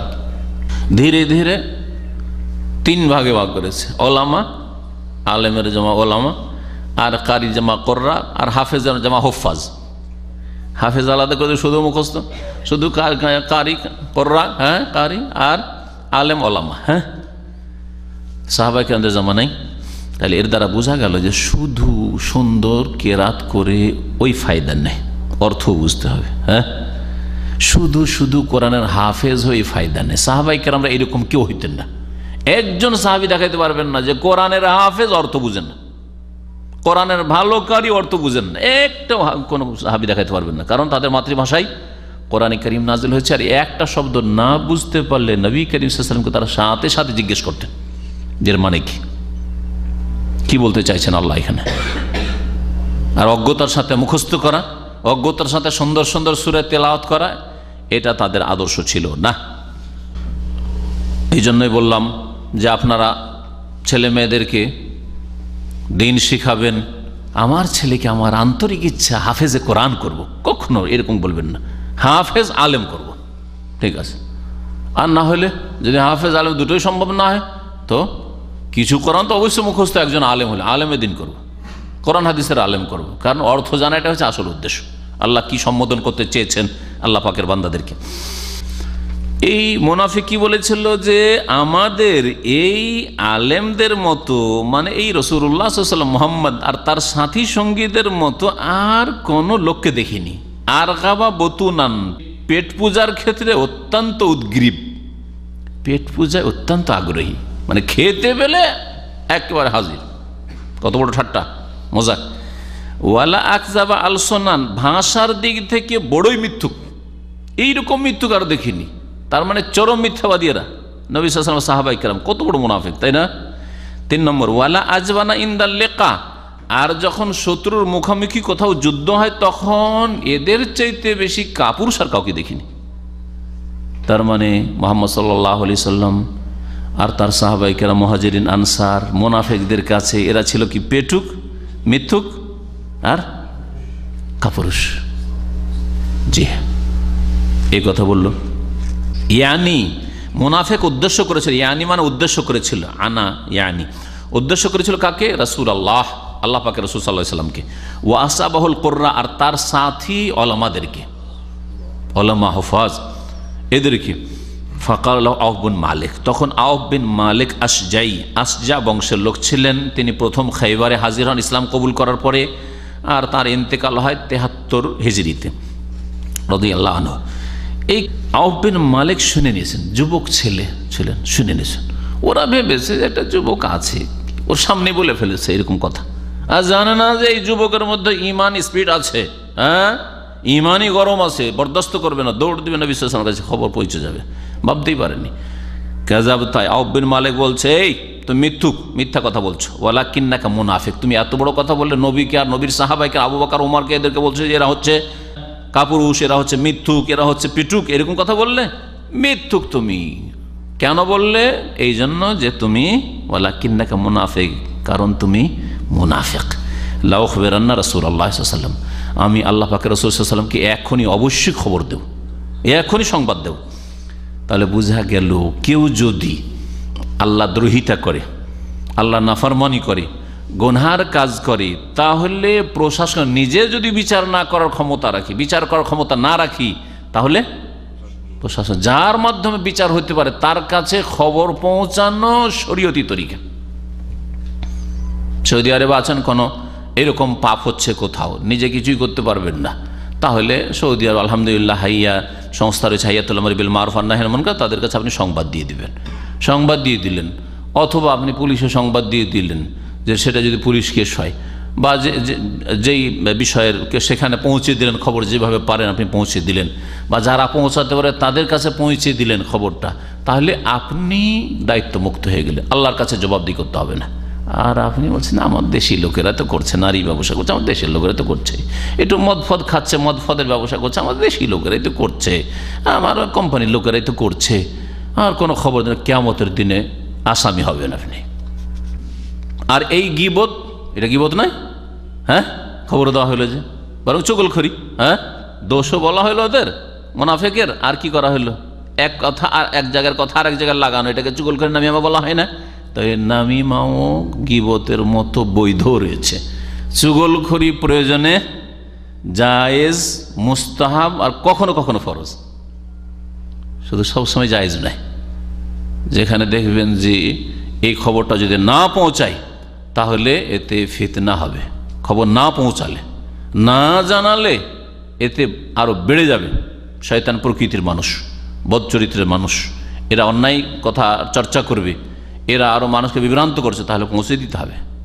এই চুগলখড়ি করা ওয়াজিব। ফাযাহাবা আউফ ইলা রাসূলিল্লাহ সাল্লাল্লাহু আলাইহি ওয়াসাল্লাম, এই আউফ বিন মালিক রাদিয়াল্লাহু আনহু রাসূলুল্লাহ সাল্লাল্লাহু আলাইহি ওয়াসাল্লামের কাছে গেলেন লিইখবিরাহু, সংবাদ দেওয়ার জন্য। ফাওয়াজাদাল কোরআন কাদ সাবাকাহু, গিয়ে পেলেন কোরআনকে, যে কোরআন তার আগেই পৌঁছে গেছে। কোরআন আগে পৌঁছে গেছে মানে রাসূলুল্লাহ সাল্লাল্লাহু আলাইহি ওয়াসাল্লামের কাছে আগে ওহী নাযিল হয়ে গেছে। ইয়া রাসূলুল্লাহ, এরকম খবর নিয়ে এসেছি, মুনাফিক এরকম বলছে, অমুক। নবী সাল্লাল্লাহু আলাইহি ওয়াসাল্লাম বলছেন যে আমার কাছে আল্লাহ পাক আসমান থেকে খবর আগে পাঠাই দিয়েছেন। জি। ফাজা যালিকার রাজুল, ওই লোক তো বুঝতে পেরে নিয়েছে যে খবর তো পৌঁছে গেল, আর তাদের জানের ভয়, জান প্রিয় কাফেরের কাছে, কারণ মুনাফিকরা তো আসলে কাফের, হ্যাঁ আসল হচ্ছে তারা কাফের। আসল তো কাফের সম্পর্কে আল্লাহ বলছে ইয়াওয়াদ্দু আহাদুহুম লাউ ইউআম্মারু আলফা সানাহ, কারণ কাফের তো হাজার হাজার বছর বাঁচতে চায়, দীর্ঘদিন বাঁচতে চায়। আল্লাহ পাক এখানে আলফ বলে দীর্ঘদিন বুঝাতে চেয়েছেন, যদি আলফ মানে হাজার, কিন্তু সে দীর্ঘদিন বাঁচতে চায়। সুতরাং কখনো এইরকম রিস্কে যেতে চায় না যে জানমালের রিস্ক হয়ে যাক, ঝুঁকি হয়ে যাক, হ্যাঁ দৌড় দিয়ে ছুটে এসছে। যা যালিকা রাজুল, ওই মুনাফিক আসলো রাসূলুল্লাহ সাল্লাল্লাহু আলাইহি ওয়াসাল্লামের কাছে। ওয়াকাদ ইরতাহালা ওয়া রাকিবা নাকাতাহু, নবী সাল্লাল্লাহু আলাইহি ওয়াসাল্লাম প্রস্থান করেছেন, যেখানে অবস্থান করেছিলেন সেখান থেকে প্রস্থান করেছেন মদিনার উদ্দেশ্যে। ওয়া রাকিবা নাকাতাহু, আর নিজের উষ্ট্রির ওপর তিনি বসেও গেছেন, সওয়ার হয়ে গেছেন। ফাকালা ইয়া রাসূলুল্লাহ, এই মুনাফিক এসে বলে হে আল্লাহর রাসূল, ইন্নামা কুন্না নাখুদু, আমরা আসলে একটু রসিকতা করছিলাম, সাথী সঙ্গীদের সাথে একটু রসিকতার ছলে বলেছিলাম। ওয়া নাতাহাদ্দাসু হাদিস আর রাখবে, আর যারা সওয়ার ব্যক্তি, হ্যাঁ সওয়ার যারা মুসাফির মানুষ, ওটার পিঠে চেপে থাকে, এমনি ক্লান্ত হয়ে যায়, তো একে অপরের সাথে কথা বলে টাইম পাস করে। তো টাইম পাস করছিলাম, যেমন ট্রেনে যদি লম্বা সফর করেন বা প্লেনেও যদি লম্বা সফর, টাইম পাস হয় না, তো একবার এইটা পত্রিকা, একবার ওইটা পত্রিকা, একবার এইটা নয়, পাশের লোকের সাথে গল্প করা শুরু করলেন। অনেক সময় দেখা যায় পাশের সঙ্গী থাকে, একেবারে মুখ ভারী করে এমনভাবে বসে আছে যে কোনো এমন একটা পর্দা আড় তৈরি করে আছে যে কথা বলার চান্স পাচ্ছেন না। তখন হয় কি, দুইজনের একজনকে কমপক্ষে সারেন্ডার করতে হয়। সালাম আলাইকুম, কেমন আছেন, ভালো আছেন, বা হাউ আর ইউ, যদি অমুসলিম থাকে এত ইত্যাদি শুরু করতে হয়। না শুরু করলে ও কথা বলবে না, ও এমন মুডে আছে কথা বলবে না। 5 ঘন্টা সফর 7 ঘন্টা সফর করলেও কথা বলবে না, টাইম পাস হয় না হয়তো। আর দেখছেন যে একটু গল্প সল্প করলে টাইম পাসে বুঝতে পারবো না কখন গিয়ে ল্যান্ড করে যাব, ঠিক না? হয় না, হয় না? মনে পড়ে গেল একটা ঘটনা। পিস টিভি বোম্বাই গেছি, আর যাওয়ার পরে ওই দিন ওদের অফিসিয়াল ড্রাইভার না, অফিসার ড্রাইভার মুসলিম, একটু দাঁড়িয়ে আছে বুঝতে পারি। আর অফিসিয়াল ড্রাইভার মানে প্রতিদিন দেখছি, ওকে চেনি, কিন্তু সেই দিন ও রাস্তার ড্রাইভার গাড়ি পাঠিয়েছে, ভাড়ার গাড়ি পাঠিয়ে দিয়েছে। হোটেলের নিচে নামলাম, একটু বিরক্তি বোধ করলাম মানসিক দিক থেকে, কারণ অপরিচিত গাড়িতে এমনি চড়তে চাই না। তারপর আবার দাঁড়িয়ে নাই, তো বুঝলাম কি জানি অমুসলিম, তারপরে ভারতে দাঁড়িয়ে নেই তো আর কি বুঝবো। তো বুঝলাম যে অমুসলিম, তো আরেক বিপদ, অমুসলিমের গাড়িতে তো চড়তেই চায় না সহজে। চড়ে নেওয়ার পরে আমি কিন্তু ওইভাবে বসে আছি, কথা বলি নেই। আর যেতে হয় প্রায় ঘন্টাখানেক আমাকে স্টুডিওতে, হোটেল থেকে ঘন্টাখানেক। আমিও চুপচাপ বসে আছি, কারণ কথা না বলার ক্ষেত্রে আমি নিজেকে মনে করি আমি খুব পারি। কয়েক ঘন্টা যদি কেউ আমার সাথে কথা না বলে, তো আল্লাহর সাথে কথা বলে আমার চলে যায়। এটা অনেকে পারে না, কিন্তু আমি খুব পারি এটা। তো যাই হোক, আমি কথা বলছি না, বেশ কিছুক্ষণ যাওয়ার 15-20 মিনিট, আধা ঘন্টা হয়ে গেছে, কথা বলছি না। তখন ড্রাইভার আসলে মুসলিম, ইউপির লোক। তো তখন নিজে থেকে বলছে যে স্যার একটু আমাদের আটটা দূর করি, আটটাকে ভাঙি, কারণ আপনি কথা বলছেন না, টাইম পাস হচ্ছে না, তো একটু কি কোত্থেকে এসছেন, এইভাবে শুরু করে দিল। বিসমিল্লাহ হইল, এই তখন শুরু হলো, বুঝতে পারলাম। তখন জিজ্ঞেস করলাম যে তুমি কোথাকার, কোথায় বাড়ি, কি নাম তোমার, এই জানতে পারলাম মুসলিম। যাই হোক, আল্লাহ পাক হেদায়েত করেছে। তো যাই হোক, কথাই বলছিলাম যে এরকম হয় অনেক সময় হয় যে আপনিও কথা বলতে চাইছেন, ও কথা বলতে চাইছেন। এইরকম যদি দুইজন পাশাপাশি পড়ে যান, তো দামাম থেকে ঢাকা গিয়ে নেমে যাবেন, একটু কথা হলো না, অথচ পাশে 5 ঘন্টা বসে থাকলেন। তো এই কথাই বলেছিল মুনাফিক বলেছিল আসলে আমাদের টাইম পাস হচ্ছিল না, তো আমরা একজন আরেকজনের সাথে আমরা মুসাফির মানুষ কথা বলে টাইম পাস করছিলাম। নাক্তাও বেহি আনা আত্তারিক, একটা এবারত এখানে ওইভাবে লেখা হয়, নাক্তাবি আনা আত্তারিক। আনা মানে হচ্ছে কষ্ট, আর তারিক মানে রাস্তা। রাস্তায় যে মানুষের কষ্ট ক্লেশ হয় তা আমরা দূর করছিলাম। রাস্তার কষ্ট ক্লেশ সফরের দূর করার উদ্দেশ্যে একটু রসিকতার ছলে এরকম কথা বলেছিলাম, গল্প গুজব করছিলাম। আর এখানে রয়েছে নোকাত্তেও বেহি আন্নাত তারিখ, তাহলে এর মানে কি হবে? আন্না মানে আমাদের থেকে রাস্তা কি করছিলাম, রাস্তা কাটছিলাম, মানে রাস্তা কমাচ্ছিলাম, রাস্তার দূরত্ব কমাচ্ছিলাম। রাস্তা অনেক দূর, কথা না বললে তো চলো একটু রসিকতা করো, একটু আমোদ ফুর্তি করো, একটু হাসলাম, মুহাম্মদ সাল্লাল্লাহু আলাইহি ওয়াসাল্লাম সাহাবায়ে কেরামদের কিনে একটু হাসাহাসি করলাম, টাইম পাস হয়ে গেল। এই ছিল মুনাফিকের উদ্দেশ্য। বলছে কালা ইবনে ওমর, আব্দুল্লাহ বিন ওমর সাহাবী বলছেন রাদিয়াল্লাহু আনহুমা, কাআন্নী আনজুরু ইলাইহি, আমি যেন ওই মুনাফিকটাকে দেখতে পাচ্ছি এখন আমার নজর সামনে ভাসছে। আমরা বলি না 50 বছর আগে একটা ঘটনা ঘটেছে বা 20 বছর আগে ঘটেছে, এখন আমার চোখের সামনে ভাসছে কথাটি, বলি না আমরা? ওই ভাষাতে বলছে কাআন্নী আনজুরু ইলাইহি, যেন এখন আমি দেখছি তার দিকে। মুতাআল্লিকান বিনিসআতি নাকাতি রাসূলিল্লাহ সাল্লাল্লাহু আলাইহি ওয়াসাল্লাম, সেই মুনাফিকটি জানের ভয়ে রাসূলুল্লাহ সাল্লাল্লাহু আলাইহি ওয়াসাল্লামের উষ্ট্রির রশি ধরে ঝুলছিল। নবী সাল্লাল্লাহু আলাইহি ওয়াসাল্লাম উটের পিঠে চড়ে আছেন, আর রশি ধরে নিয়েছে, আর উট হাঁটতে আছে, আর রশি ধরে ঝুলছে। ইয়া রাসূলুল্লাহ, ক্ষমা করে দেন, আমি আসলে এটাকে উদ্দেশ্য করে বলিনি, এটা রসিকতার ছলে বলেছি, টাইম পাস করছিলাম ইত্যাদি। রশি ধরে ওয়াইনাল হেজারাতা তানকুবু রিজলাইহি, আর পাথরগুলি, কারণ পাথরের জমি, পাথরওয়ালা জমি, মদিনার আশপাশ, মদিনা থেকে তাবুকের দিকে সব চারিদিকে পাহাড় আর পাথর। তো কুচি কুচি পাথর তার 2 পাকে যেন আহত করছিল, পায়ে আঘাত লাগছে পাথরের, কিন্তু সে ওই রশি ধরে, যে এই রশি রয়েছে কি বলছে উটের, বা এখানে বলতে পারেন যে গলায় যেটা থাকে ওটাকে গলাশি বলে আমাদের আঞ্চলিক ভাষা, বুঝেন? গলাশি, যারা গরু টুরু পুষেছেন ওরা বুঝেন, গলাশি, গলাতে যেটা দেওয়া থাকে ওইটা। তো গলাশি ধরে ঝুলছে, আর ওইদিকে পা ওর পাথরে, কোথায় যাচ্ছে পা, আর কোথায় পাথর আঘাত লাগছে ওদিকে খেয়াল নেই, ওর জান নিয়ে চিন্তা হয়ে গেছে যে কি জানি কি করে আমাদের নবী সাল্লাল্লাহু আলাইহি ওয়াসাল্লাম। কিন্তু নবী সাল্লাল্লাহু আলাইহি ওয়াসাল্লাম কোনো মুনাফিককে হত্যা করেন না। বহুবার বলেছেন ওমর রাদিয়াল্লাহু তাআলা, দানি ইয়া রাসূলুল্লাহ আযরিবু উনকা হাযাল মুনাফিক, আমাকে একটু শুধু অনুমতি দেন, ছেড়ে দেন শুধু, আমি এই মুনাফিকের গর্দনটা উড়িয়ে দিই। নবী করিম সাল্লাল্লাহু আলাইহি ওয়াসাল্লাম বলছেন, লা কাই লা ইয়াতাহাদ্দাসুন নাস, যাতে মানুষে বলারই সুযোগ না পায় যে আন্না মুহাম্মাদান ইয়াকতুলু আসহাবাহ, মুহাম্মদ তার সাথী সঙ্গীদেরকে খুন করে, এ কথা বলার সুযোগ দিতে চায় না কাউকে। এই জন্য মুসলিম দেশে যেসব মুনাফিকগুলি জন্মাচ্ছে বা জন্মে আছে, বা এইরকমই যেসব বড় বড় শিরককারী আর কুফরিকারী আর শিরক কুফরি আকীদার লোকেরা আছে, তাদেরকে হত্যা করা এটা ভালো কাজ নয়। এতে মানুষ মনে করবে, অমুসলিমেরা বলে বেড়াবে যে দেখো মুসলিমকে হত্যা করছে। হ্যাঁ, ও বিদাতি আলেমকে, ও শিরক করা আলেমকে, মাজার পূজারী আলেমকে তো আলেম মনে করছে। দেখো দেখো এদের আলেমকে খুন করে এরা। হ্যাঁ, এরা মুসলিমকে খুন করে, দেখো মুসলিম ওকে খুন করে দিল। হ্যাঁ, তো এই বলার সুযোগ যাতে না আসে, এই একটা মশলা মনে রাখবেন। আর তারপর আর একটা মশলা মনে রাখবেন যে জনসাধারণ কখনো এগুলির বাস্তবায়ন করতে পারে না, সেটাও করলে হাকিম, দেশের মালিক করবে, সরকার করবে। ওয়াহুয়া ইয়াকুল, আর ওই মুনাফিক বারবার করে বলছিল, ইন্নামা কুন্না নাখুযু ওয়া নালআব ইয়া রাসূলুল্লাহ, আমরা তো একটু খেলতামাশা করছিলাম, খেলতামাশার ছলে বলেছিলাম, উদ্দেশ্য করে বলিনি। ফায়াকুলু রাসূলুল্লাহ সাল্লাল্লাহু আলাইহি ওয়াসাল্লাম, তখন বারবার রাসূলুল্লাহ সাল্লাল্লাহু আলাইহি ওয়াসাল্লাম এই কথাই উত্তরে বলছিলেন, আবিল্লাহি ওয়া আয়াতিহি ওয়া রাসূলিহি কুনতুম তাস্তাহজিউন, তোমরা কি আল্লাহ পাকের সাথে, তার আয়াতের সাথে, তার রাসূলের সাথে ঠাট্টা মজাক উপহাস করো? লা তাতাজিরু, কোনো ওজর করিও না, তোমার ওজর বলে লাভ নাই। লা তাতাজিরু কাদ কাফারতুম বাদা ঈমানিকুম, তোমাদের ঈমানের পরে, এর আগে মুসলিম ছিলে, মৌখিক মুসলিম, যদি অন্তরে না থাক, হ্যাঁ কালেমা পড়েছিলে, তোমরা এই তোমাদের এই ঈমানের পরে কি করেছো?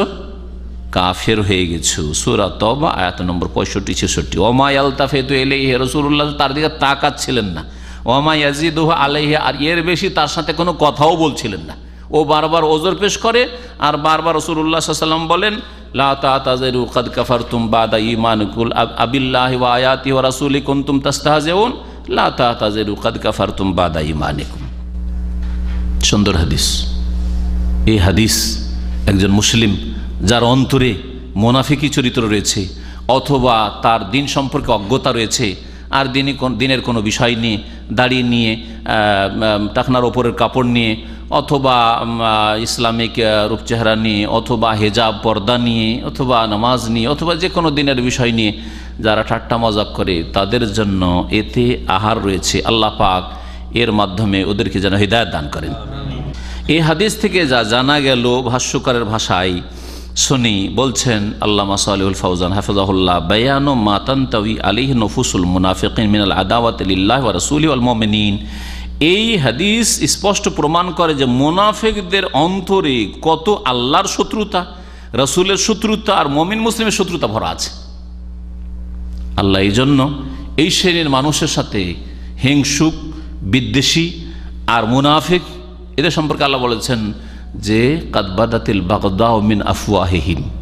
আর এইরকমই ইহুদি নাসারা প্রয়োজনে মাঝে মধ্যে প্রকাশ পেয়ে যায়, না হলে ভিতরে যে কত বিদ্বেষ আর শত্রুতা, ইসলামকে মুছে দেওয়ার প্ল্যানিং যে ভিতরে কত যে ভরা আছে, আল্লাহ পাক ভালো জানেন।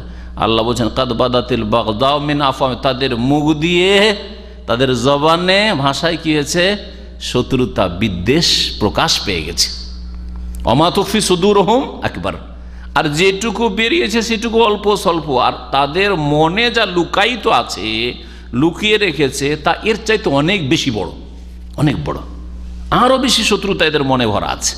কত যে শত্রুতা ইহুদি নাসারার আর মুনাফিকদের, আর এইরকমই শিরক বিদআতপন্থীদের, আহলুত তাওহীদ কোরআন সুন্নাহর অনুসারীদের বিরুদ্ধে যে ভরা আছে, তো আল্লাহ পাক ভালো জানেন। কিছু কিছু মাঝে মধ্যে বেরিয়ে যায়, তখন বোঝা যায় এরা কত বিদ্বেষী। এইরকম হিংসুক চরিত্রের এক শ্রেণীর মুসলিমরা, নিজেদের একই আকীদার লোক, কিন্তু এত হিংসা ভিতরে ভরা আছে, মাঝে মধ্যে বাস্ট হয়ে যায়, তখন বোঝায় আরে এরাকে তো আলেমের দিন বলছিলাম, সহি আকীদার লোক বলছিলাম, কিন্তু এত বিদ্বেষী, এত অ্যালার্জি যে বরদাস্ত করতে পারে না। সুবহানাল্লাহ, বদ চরিত্র এটা, বদ চরিত্র। আপনার জাহের বাতেনের মতো হবে, আপনার ভিতরে যা আছে ওপরেও তাই থাকবে, আর ভিতরে একেবারে ময়লা আবর্জনা গলিজ ভরা থাকবে, পেশাব পায়খানা ভরা থাকবে, আর ওপরে সেন্ট মারবেন। এইরকম চরিত্রের মানুষ হবেন না, এটা হচ্ছে মুনাফিক। তো মুনাফিকরা ওই রকমই। দুই নম্বর যা জানা যায়, আন্না মান ইস্তাহজা বিল্লাহি ওয়া আয়াতিহি ওয়া রাসূলিহি ফাহুয়া কাফির। যেই ব্যক্তি আল্লাহকে নিয়ে, আল্লাহ পাকের আয়াত নিয়ে আর আল্লাহ পাকের রাসূলকে নিয়ে কি করবে, উপহাস করবে, ঠাট্টা করবে, ফাহুয়া কাফির, সে কাফের। ওয়াইন কানা মাজিহান, যদিও সে রসিকতার ছলে বলে, রসিকতার ছলে বলে। আজকাল ড্রামাগুলিতে এরকম হয়, ড্রামাগুলিতে ইসলামের বিভিন্ন জিনিস নিয়ে, কিন্তু বাস্তবে নাই, কিন্তু রসিকতার ছলে। এটা দাড়িওয়ালা মুসলিম আসলো, তারপর বহু বিবাহকে নিয়ে আজকাল কিছু ড্রামা তৈরি হয়ে টিভিতে প্রচার করা হয়। আর দেখা যাচ্ছে যে একটা মোল্লা দাড়িওয়ালা লোক আসছে, আর দুটো বিয়ে করেছে, আর বিয়ে করার পরে জুলুম অত্যাচার করছে, আগের স্ত্রীকে দেখতে পারে না, আর এই অশান্তি, এই সেই। এর মানে কি? আল্লাহ পাকে জুলুম করেছেন। কারণ এইটা দেখানোর উদ্দেশ্য হচ্ছে যে আল্লাহ পাকের বিধান, আল্লাহ বলছেন যে তোমরা পারলে ইনসাফের সাথে, শরীরের শক্তি থাকে, আর্থিক শক্তি থাকে, আর যে ইমানি শক্তি থাকে, ইমানি শক্তি মানে আদল ইনসাফ, ন্যায় নীতি অবলম্বন করবে, আর শরীরের শক্তি যাতে হক আদায় করতে পারো, আর ধন সম্পদের শক্তি যাতে দুটোকে খাওয়াইতে পারো, আর দুটোর বাল বাচ্চাকে খাওয়াইতে পারো, এই না শর্ত আছে। হ্যাঁ, কিন্তু ড্রামাতে ঠাট্টা করা হচ্ছে, ড্রামা পেশ করা হচ্ছে যে কি অশান্তি অশান্তি। তারপরে আরেকবার দেখানো হচ্ছে যে একটা লোক ড্রামাতে 5টা 7টা 10টা তার বাচ্চা, আর কান্না করছে, ও বলছে আমাকে খেতে দাও, বলছে আমাকে কাপড় দাও, কাপড় কিনতে পারে না, খেতে দিতে পারে না। দেখিয়ে কি শিখাচ্ছে? একে একে 2 হইও, 2 2 4 হইও, 5 হইও না। কথা বুঝতে পেরেছেন? 2 2 4 হইও, 5 হইও না। 2 2 5 হলে যোগে মিলবে না। বাংলাদেশের রেডিওর আজকে থেকে 25 বছর আগের এটা গান শুনেছিলাম, 2 লাইন মুখস্থ আছে এটা, বুঝলেন? একটা হইলেই ভালো, ছেলে হোক আর মেয়ে হোক, একটি হোক। এগুলি হচ্ছে কি ইমান ভঙ্গকারী বিষয় হতে পারে যদি এই ড্রামাগুলি, এই ড্রামা যারা তৈরি করেছে, এই ড্রামা যারা প্রচার করে, এই ড্রামাতে যারা ইন্টারেস্ট নেই, এই ড্রামাকে যারা সমর্থন করে, সবগুলি কুফরি কাজ, জি, ইমান ভঙ্গকারী বিষয়। 3 নম্বর, আন্না যিকরা আফআলিল ফুসাক লিওয়ালাতিল উমুর, ফাসেক ফাজের পাপিষ্টরা যে অপরাধগুলি করে, অন্যায় কাজগুলি করে, সেগুলি দেশের দায়িত্বশীলদের কাছে উল্লেখ করা, লেয়ার দাউহুম, যাতে করে তাদেরকে শাসন করা হয়। লাইসা মিনাল গীবা ওয়ান নামিমা, এগুলি গীবতও না, পরনিন্দাও না, আর এগুলি নামিমা চুগলখড়িও না, বরং এটা জরুরি, জানাতে হবে, জানাতে হবে। বাল হুয়া মিনান নাসিহাতি লিল্লাহ, বরং এটা কি আল্লাহর জন্য হিতাকাঙ্ক্ষী হওয়া, নাসিহা মানে হিতাকাঙ্ক্ষী হওয়া আরবিতে, ওয়ালি রাসূলিহি, রাসূলের হিতাকাঙ্ক্ষী হওয়া, ওয়ালি আইম্মাতিল মুসলিমিন, আর মুসলিম শাসকদের হিতাকাঙ্ক্ষী হওয়া, ও আম্মাতিহিম, আর মুসলিম জনসাধারণের হিতাকাঙ্ক্ষী হওয়া। এটা একটা হাদিসের অংশ। আদ-দীনুন নাসিহা, আদ-দীনুন নাসিহা, আদ-দীনুন নাসিহা। নবী করিম সাল্লাল্লাহু আলাইহি ওয়াসাল্লাম বলছেন দিন হচ্ছে হিতাকাঙ্ক্ষী হওয়ার নাম, দিন হচ্ছে হিতাকাঙ্ক্ষী হওয়ার নাম, দিন হচ্ছে হিতাকাঙ্ক্ষী হওয়ার নাম। দিন ইসলাম মানে হচ্ছে আপনি হিতাকাঙ্ক্ষী হবেন, দুটো কথা, আর দিন আর নাসিহা। দিন হচ্ছে হিতাকাঙ্ক্ষী হওয়ার, নসিহা, নসিহতের আরেকটা অর্থ হচ্ছে উপদেশ দেওয়া, এখানে উপদেশের অর্থে নেই। নাসায়ান সহ মানে অন্তর থেকে আপনি মানুষের কল্যাণ চাইবেন, আর নুস আল খুলুস। সাহাবারা জিজ্ঞাসা করলেন কি লেমান ইয়া রাসূলুল্লাহ, কার জন্য হিতাকাঙ্ক্ষী হব? লেমান ইয়া রাসূলুল্লাহ, কার জন্য হিতাকাঙ্ক্ষী হব? সহিহ বুখারী হাদিস, সহিহ মুসলিম হাদিস। কাল নবী সাল্লাল্লাহু আলাইহি ওয়াসাল্লাম লিল্লাহ, আল্লাহর হিতাকাঙ্ক্ষী হবে, সর্বপ্রথম আল্লাহর হিতাকাঙ্ক্ষী হবে। আল্লাহর যে হিতাকাঙ্ক্ষী হবে সে আল্লাহর দিনের কিছু ছাড়তে পারে, ফরজ অজব ঘাটতি করতে পারে, দিন শিখবে না, অবহেলা করবে? কখনো না। হ্যাঁ, আল্লাহর দিনের বিরোধিতা করবে? কখনো করবেন না। লিল্লাহ ওয়ালি কিতাবি, আল্লাহর কিতাবের কোরআনে কারীমের হিতাকাঙ্ক্ষী হবে। ওয়ালি রাসূলি, আল্লাহ পাকের রাসূলের হিতাকাঙ্ক্ষী হবে। ওয়ালি আইম্মাতিল মুসলিমিন, মুসলিম শাসকদের হিতাকাঙ্ক্ষী হবে। যে কোনো যুগের মুসলিম শাসকদের হিতাকাঙ্ক্ষী হবে, বৈধ কাজ পর্যন্ত, নাজায়েজ কাজে নয়। নাজায়েজ কাজে হাতটা টেনে নিতে হবে। কিন্তু 10টা নাজায়েজ কাজ করছে আর 5টা ভালো কাজ করছে, বলছে কোনোটাকে সাথ দেবো না, এটা যে হালত মূর্খামি। এটা এক শ্রেণীর চরমপন্থীদের কথা। আরে 10টা কাজ খারাপ করছে, 10টাতে আমরা সাথ দেবো না, কিন্তু 5টা কাজ ভালো করছে, তো 5টাতেও সাথ দেবেন না? বলছে যেহেতু তোরা 10টা কাজ খারাপ করিস, সেই জন্য তোদেরকে দেখতেই পারি না, তোদের কোনোটার সাথ দেবো না। হ্যাঁ, অসহযোগ আন্দোলন, এটা চরমপন্থীদের কাজ, এটা গোমরাহদের কাজ, এটা খারেজিদের কাজ। আর আহলে সুন্নাত ওয়াল জামাতের কাজ হচ্ছে যে যতদিন পর্যন্ত আল্লাহ রাসূলের আনুগত্য করছে শাসক, আর বাড়ির শাসক হচ্ছে বাপ মা। জি, আপনার প্রতিষ্ঠানের শাসক হচ্ছে আপনার মুদির ম্যানেজার, আপনার মালিক কফির স্পন্সর। হ্যাঁ, এইরকমই যে কোনো ক্ষেত্রে এইরকমই স্ত্রীর শাসক হচ্ছে তার স্বামী। যতক্ষণ আল্লাহ এবং রসুলের আনুগত্যে আছে ততক্ষণ তার সাথে আছি, তার সাথে আছি, হিতাকাঙ্ক্ষী আছি। আর যখন দেখবে আল্লাহ রসুল নাফরমানি করলো, স্বামীও যদি নাফরমানি করে তোমার সাথে নেই এই কাজে আমি, বাপ মা নাফরমানি করে তোমার সাথে এই কাজে নেই আমি, সরকার নাফরমানি করে তোমার সাথে এই কাজে নেই, কিন্তু সব কাজে নেই, সেই জন্য তাদের বিরুদ্ধে বেরিয়ে যেটা উল্টে পাল্টে রেখে দিতে হবে, এটা আহলে সুন্নাত ওয়াল জামাতের তরিকা নয়। তারপরে নবী সাল্লাল্লাহু আলাইহি ওয়াসাল্লাম আরেকটা বলেছেন, কি বলেছেন? ওয়ালি আম্মাতিহিম, এমনকি জনসাধারণ যে কোনো মুসলিমের হিতাকাঙ্ক্ষী হবে, যে কোনো মুসলিমের, আম্মাতুল মুসলিম, যে কোনো মুসলিমের হিতাকাঙ্ক্ষী হবে। একজন গরিব মুসলিমের হিতাকাঙ্ক্ষী, একজন ধনী মুসলিমের হিতাকাঙ্ক্ষী। এমন নয়, কিছু লোক আছে গরিবকে খুব ভালোবাসে আর ধনীকে দেখলে অ্যালার্জি, নেতাকে দেখলে অ্যালার্জি, ওইটাও না। আর আরেক শ্রেণীর লোক আছে আবার যার চাঁদিতে মাথাতে তেল আছে, ও তেলের মাথায় তেল ডালে। পয়সাওয়ালাকে দেখলে ওর হিতাকাঙ্ক্ষী, আর নেতাকে দেখলে তার হিতাকাঙ্ক্ষী, গরিবের খোঁজ খবর রাখে না। দুটোই ভুল পথে আছে। আমরা সকলের হিতাকাঙ্ক্ষী, আর হিতাকাঙ্ক্ষী এই জন্য সবগুলিকে তৌহিদ আর সুন্নতপন্থী করতে চাই। হিতাকাঙ্ক্ষী এই জন্য সবগুলিকে দিন ইসলামে আহ্বান করি, হ্যাঁ, কোরআন সুন্নাহর দিকে আহ্বান করি। হিতাকাঙ্ক্ষী এই জন্যই তাদেরকে নামাজ আদায় করতে বলি। হিতাকাঙ্ক্ষী সেই জন্য তাদেরকে জাহান্নামের রাস্তা থেকে বাঁচতে বলি, সুদ, ঘুষ, বেঈমানি, আত্মসাৎ, দুর্নীতি, সমস্ত পাপ থেকে বাঁচতে বলি, তাই না? কারণ তার দীর্ঘ জীবনের বা চিরজীবনের, দীর্ঘ জীবন না চিরজীবনের শান্তি কামনা করি। আজকে দুনিয়ার কিছুদিন শান্তি ভোগ করবে, খুব শরীরকে আরাম দেবে, আর বেশি টাকা পয়সাওয়ালা হবে, কিন্তু জাহান্নামে যে চলে যাবে, তো জাহান্নামে যেতে দিতে চাই না। এর চেয়ে বড় হিতাকাঙ্ক্ষী আর কি হইতে পারে? অমুসলিমকে ইসলামের দাওয়াত দেওয়া হচ্ছে তাদের হিতাকাঙ্ক্ষী হওয়া, মনে রাখবেন। কারণ তাদের স্থায়ী জগতে চিরকাল জাহান্নামে থাকবে এই লোক। আদম সন্তান, আদম সন্তান হওয়ার দিক থেকে তো আমার ভাই, যদিও সে দিনই ভাই নয়, কিন্তু আদমের সন্তান হওয়ার দিক থেকে তো এক আদম থেকে সেও আর আমিও, সে হিন্দু হইল আর খ্রিস্টান ইহুদি হইল, তাই না? তাহলে আমি জান্নাতের পথে, আর সে জাহান্নামে কেন যাবে? সে মরলেই জাহান্নামে চিরকাল থাকবে, কেন? তাকে জাহান্নামে যেতে দেবো না। নবী করিম সাল্লাল্লাহু আলাইহি ওয়াসাল্লাম এই কথাই বলেছেন যে আমার উদাহরণ মানুষের সাথে, হ্যাঁ, যারা শিরক কুফরি করেছে তাদের সাথে হচ্ছে যে তাদেরকে দৌড়ে, কোমরটাকে দৌড়ে টেনে নিয়ে আসছি, আর ওরা ঝাঁপ দিতে যাচ্ছে আগুনে। কিসের মতো? পাখিওয়ালা, কি বলা, পাখাওয়ালা, ডানাওয়ালা, কীট পতঙ্গের মতো। সে ওই পাখি হোক, ওই হোক অথবা পাখি বলছি, ওই হোক, ওই পোকা হোক অথবা অন্য কিছু হোক, অন্য কিছু হতে পারে। সাধারণত ওই পোকা আমাদের দেশে, কিন্তু যে কোনো জিনিস হইতে পারে, আর কিছু হইতে পারে যে বুঝতে পারে না যে আগুনে গেলে কী হবে, ডানা আছে, যাচ্ছে ঝাঁকে ঝাঁকে লাফ দিচ্ছে ওইদিকে। তো নবী করিম সাল্লাল্লাহু আলাইহি ওয়াসাল্লাম বলছেন যে যারা অবুঝ, জাহান্নামের পথে রয়েছে, ওরা হচ্ছে ওই রকম কীট পতঙ্গের মতো যেগুলি আগুনে ঝাঁপ দিতে যাচ্ছে, আর আমি তাদেরকে ধরে ধরে টেনে নিয়ে আসছি। হিতাকাঙ্ক্ষী, সবচেয়ে বেশি হিতাকাঙ্ক্ষী ছিল নবী করিম সাল্লাল্লাহু আলাইহি ওয়াসাল্লাম।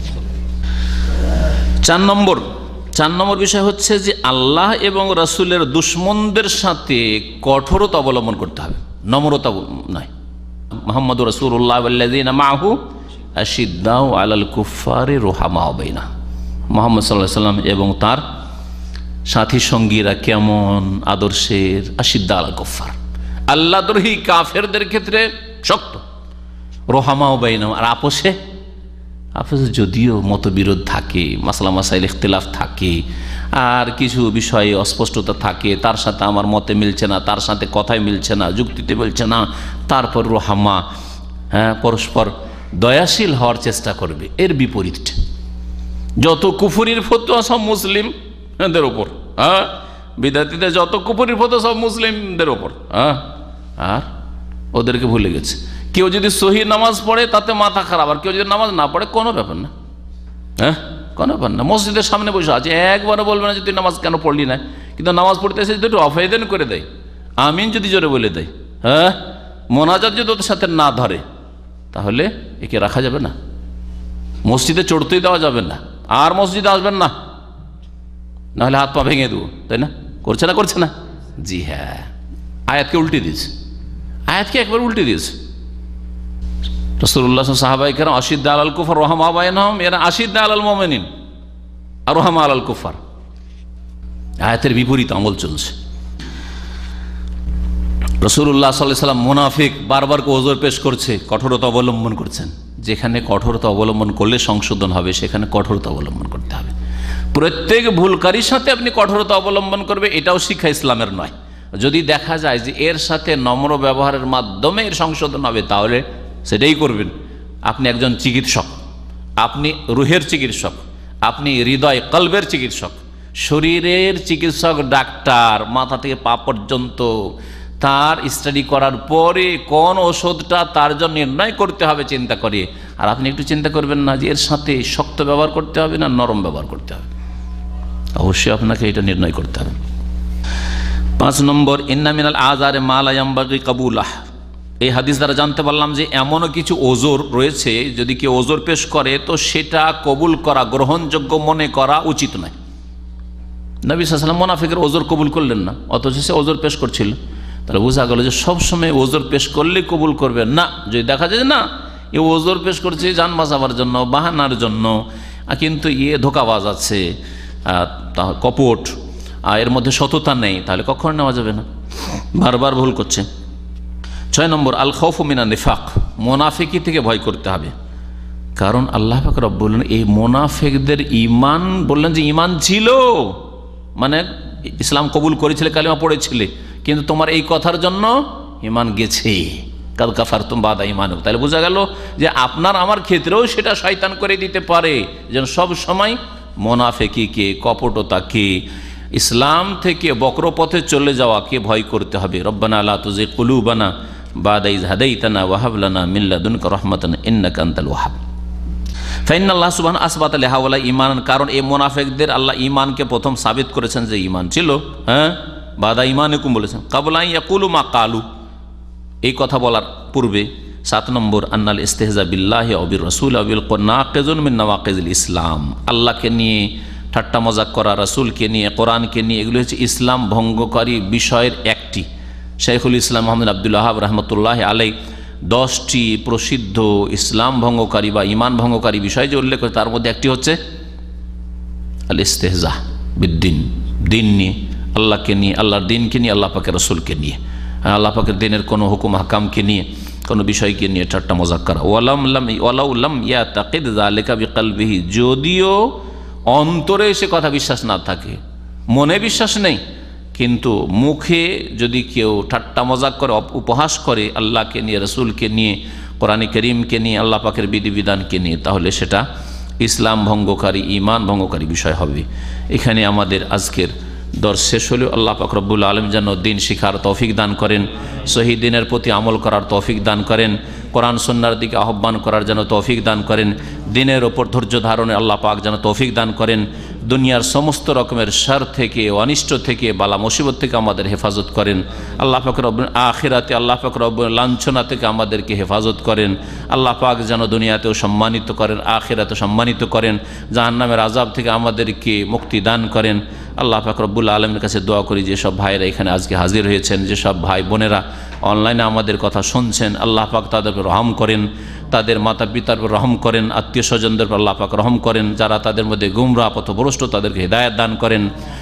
আল্লাহ পাকের কাছে দোয়া করি যারা তাদের মধ্যে মৃত, আল্লাহ তাদেরকে জান্নাতুল ফিরদৌস দান করেন, কবর আযাব দূর করেন, আর তাদের মধ্যে যারা জীবিত রয়েছেন তাদের দিনের উপর অটলতা দান করেন, শিরক বিদআত থেকে বেঁচে থাকার তৌফিক দান করেন। আল্লাহ আমাদের সকলকে জান্নাতুল ফিরদৌস যেন নসিব করেন। ওয়া সাল্লাল্লাহু আলা নবিয়িনা মুহাম্মদ ওয়া আলা আলিহি ওয়া সাহবিহি আজমাইন। আমাদের এক ভাই আতাউর রহমান সাহেব আল বাদিয়ায় থাকেন, ফ্যামিলি নিয়ে, ওনার আব্বা ইন্তেকাল করেছে, দোয়া চেয়েছেন আমাদের এক ভাই। তো আল্লাহ পাক যেন তার রহম করেন, আর মৃত্যুকে আল্লাহ পাক জান্নাতবাসী করেন, আর মৃত্যুর আত্মীয় স্বজন আপনজনদেরকে আল্লাহ পাক যেন ধৈর্য ধারণে তৌফিক দান করেন, তার গুনাহ খাতা ভুল ভ্রান্তি আল্লাহ পাক যেন মাফ করে দেন।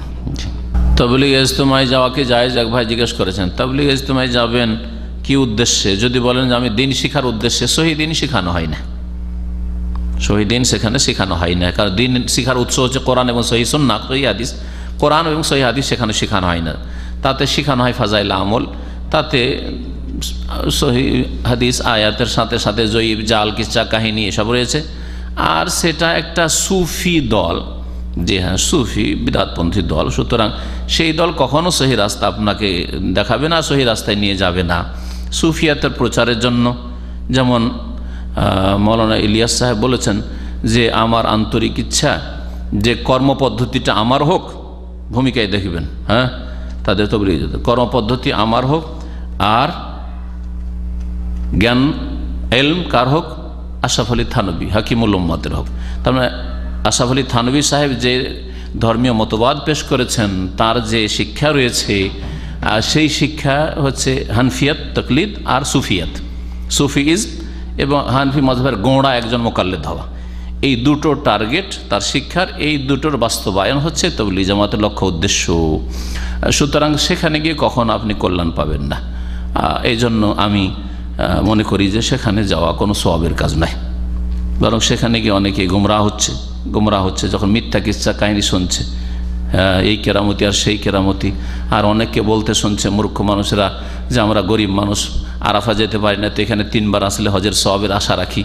এগুলি প্রচার মাধ্যম, টিভিওয়ালারা তাদের সাক্ষাৎকার নিয়েছে, সেটা আমি নিজের কানে শুনেছি, বলছে লোকেরা যারা খেদমত করছে ওইখানে।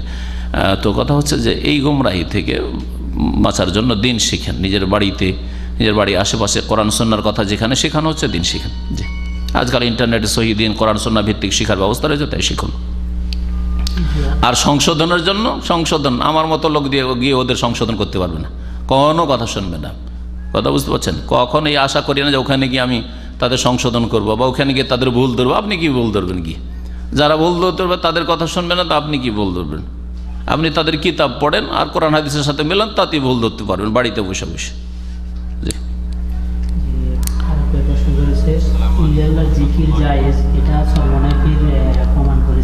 তিনি দেখিয়েছেন কোরআনের অনেক জায়গায় ইল্লাল্লাহ আল্লাহ জিনা আছে, শুধু ইল্লাল্লাহ আছে।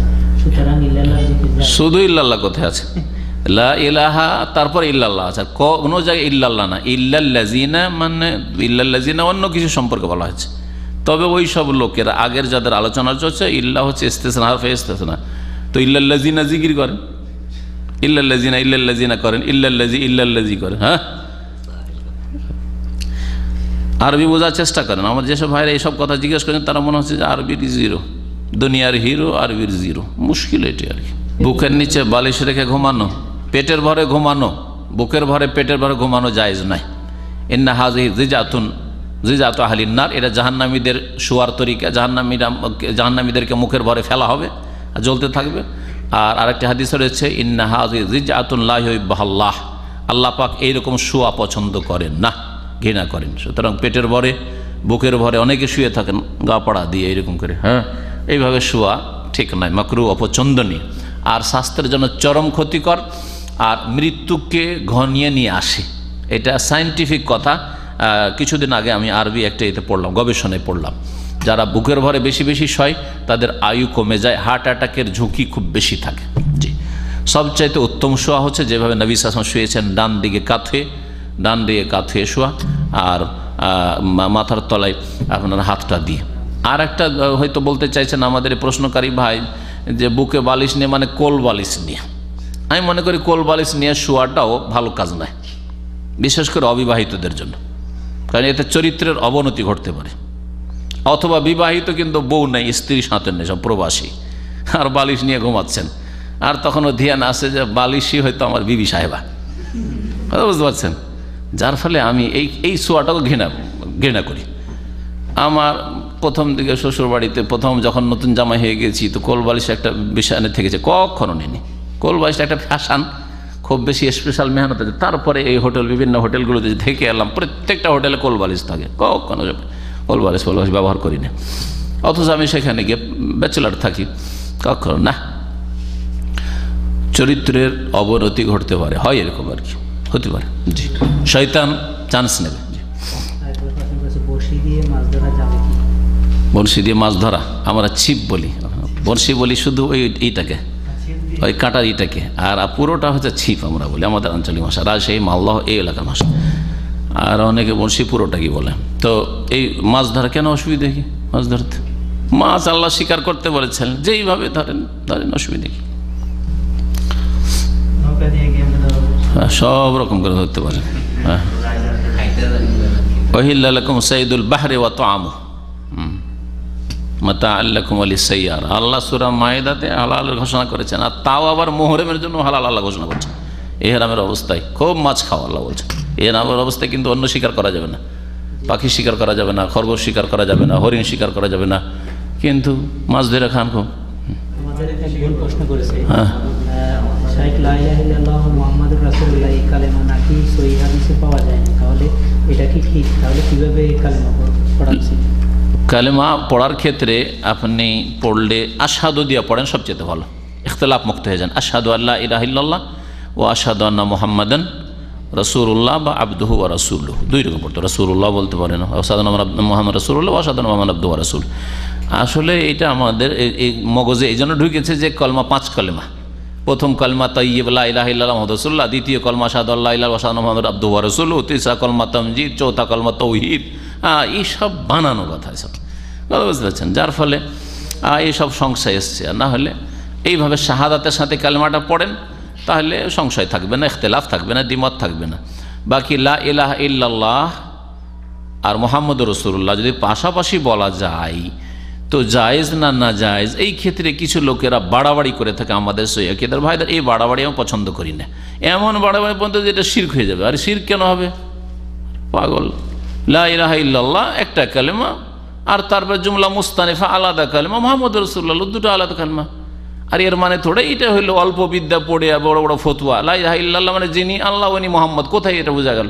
এতে তো বোঝা যায় না। হ্যাঁ, পাশাপাশি আল্লাহ মোহাম্মদ থাকলে আল্লাহ মোহাম্মদুন, যদি এরকম হয় তো আল্লাহ মোহাম্মদ, ওখানে শিরকের আশঙ্কা আছে। কিন্তু লা ইলাহা ইল্লাল্লাহ, আল্লাহ ছাড়া কেউ সত্য মাবুদ নেই, একটা কালেমা হয়ে গেল।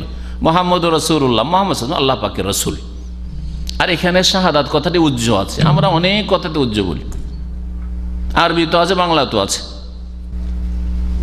উজ্জ থাকে না? দেশে যাবেন?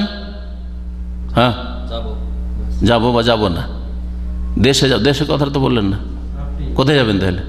কেন যাবো না বললেন? বা যাবো, কোথায় যাবেন? ও যে আপনি যেটা বললেন, ঠিক না? তো কথা হচ্ছে যে এইরকম উজ্জ আছে প্রত্যেকটা এতে। তো কেউ যদি এখানে আশহাদু নাও বলে, তবু আশহাদু আর আছে। লা ইলাহা ইল্লাল্লাহ মানে আমি লা ইলাহা ইল্লাল্লাহ শাহাদাত দিচ্ছি। তবে জিকিরের ব্যাপার যখন আসবে, কেউ যদি বলে লা ইলাহা মুহাম্মাদুর রাসূলুল্লাহ জিকির করো, বলে না এই জিকির নেই, মুহাম্মাদুর রাসূলুল্লাহ জিকির নেই, লা ইলাহা ইল্লাল্লাহ শুধু জিকির রয়েছে, জিকির করবে লা ইলাহা ইল্লাল্লাহ। জি, জানতে চাচ্ছেন নামাজের সময় না হলে কি নামাজ পড়া যাবে না? ওই সময় নামাজের সময় আমার ক্লাস থাকে না, এরপরে আর কসর করব। নামাজের সময় না হলে কি নামাজ পড়া যাবে? কারণ নামাজের সময় যখন হয় তখন আমার ক্লাস থাকে না। সময়ের আগে, বিফোর টাইম কোনো নামাজ জায়েজ নাই। ফজরের নামাজ ফজরের আগে, জোহরের নামাজ জোহরের আগে, আসর নামাজ আসর আগে। একমাত্র জমার ক্ষেত্রে জোহর আসর জমা করা আর মাগরিব এশা জমা করা। তখন এশার টাইম হয়নি, মাগরিবের টাইমে পড়লেন জমা তাকদিম, অথবা আসরটাকে জোহরের টাইমে পড়লেন, জমা করলে চলবে। কিন্তু জমা করলেন না, জোহর পড়ে নিলেন, আর 1 ঘন্টা পরে ভাবছেন যে আমি তারে সফরে চলে যাব, তো আসরটা পড়ে নি, জায়েজ নাই। এখন আর কোনো চান্স নেই আপনার জন্য। ভালো করে মনে রাখেন, জমা যখন করবেন তখন শরীয়তে পারমিশন আছে। নবী সাল্লাল্লাহু আলাইহি ওয়াসাল্লাম করেছেন জমা, সফরে করেছেন, বৃষ্টিতে, ভয়ে ইত্যাদি, এইসব করতে পারেন আপনি শরীয়তের মাসলায়। কিন্তু আপনি এই যুক্তি পেশ করবেন যে যদি আপনি জমা করতে পারেন 12টার সময় জোহরের সাথে আসর, তো আমি আসরটাকে জমা করলাম না, 2টার সময় যদি পড়ে নিই তো কেন পড়তে পারবো না? হ্যাঁ পারবেন না, কারণ এটা জমা হইল না। আর 2টার সময় আসর হয়নি, আর এটার পরেই দামামে আসর হবে। হ্যাঁ, বোঝা গেছে? মক্কায় 3:30 বা 3:15 আসর হবে, সুতরাং তার আগে নামাজ পড়া জায়েজ হবে না আসরে। কিন্তু জমা করে নেন, অসুবিধা নেই। 12:30 12:15 মক্কায় জোহর হচ্ছে, ওই সময় আসর জমা করেন, মাগরিব সময় এসে জমা করেন, কোনো অসুবিধা নেই। তো যেটা বলছিলাম, কি জিজ্ঞেস করেছে? আরেকটা প্রশ্ন জিজ্ঞেস করেছে, মুসলিম শরীফে না ওইটাই পুরো হয়নি। প্রশ্নটা কি ছিল? ক্লাস থাকে, হ্যাঁ। তো এর সমাধান হচ্ছে যে আপনি ক্লাসের সময় অনুমতি নিয়ে গিয়ে নামাজ পড়ে নেবেন। আর যদি তাও সম্ভব না হয়, তাহলে নামাজের তো লম্বা টাইম রয়েছে, জামাতটা ছেড়ে দেবেন, কিন্তু ক্লাসের শেষে যখন টিফিন হবে তখন নামাজ পড়ে নেবেন। জোহরের সময় 1 ঘন্টা ক্লাস চলছে, তো 1টা বন্ধ ক্লাস চলছে, 1টার পর নামাজ পড়েন। আমাদের বাচ্চারা কখনো কখনো এরকম হয়, মেয়েদের স্কুলগুলোতে এরকম হয় যে অনেক সময় ওখানে হয়তো নামাজ পড়ায়নি, 1টার সময় ছুটি আসে, 1টা এসে বাসায় নামাজ পড়ছে, হইতে পারে মাঝে মধ্যে এরকম হয়ে যায় কখনো, যদিও ওখানে নামাজ পড়ার ব্যবস্থা আছে। কখনো কখনো হইতে পারে, বিশেষ করে প্রাইমারিতে যেসব ছেলেমেয়েরা থাকে ওদের ক্ষেত্রে এরকম হয়, হয়তো নামাজ পড়ায় না কোনো মাদ্রাসায়, আজকে ছুটি দিয়ে দিয়েছে, অথচ নামাজের টাইম হয়ে গেছিলো, এসে নামাজ পড়েছে, জামাত পায়নি, কখনো এরকম হইতে পারে। কিন্তু একটা মুসলিম প্রতিষ্ঠানে অবশ্যই নামাজের টাইমে নামাজের ব্যবস্থা থাকা উচিত, আর না হলে সে মুসলিম প্রতিষ্ঠানের মালিকরা গুনাহগার হবে। জি, একটা প্রশ্ন, সহিহ মুসলিমে বড় মানুষের দুধ খাওয়া সংক্রান্ত একটি ব্যাখ্যা আছে, এটি জানতে চাই। বড় মানুষের দুধ খাওয়া প্রয়োজন আছে, যদি প্রয়োজন থাকে তো খেতে পারে। দুধ মা কাউকে করার জন্য, হ্যাঁ, শরীয়তের মাসলা হচ্ছে যে দুধ পান করার বয়সেই সেই বাচ্চাকে দুধ পান করতে হবে, এটা হচ্ছে অধিকাংশ আইম্মায়ে কেরামদের মত।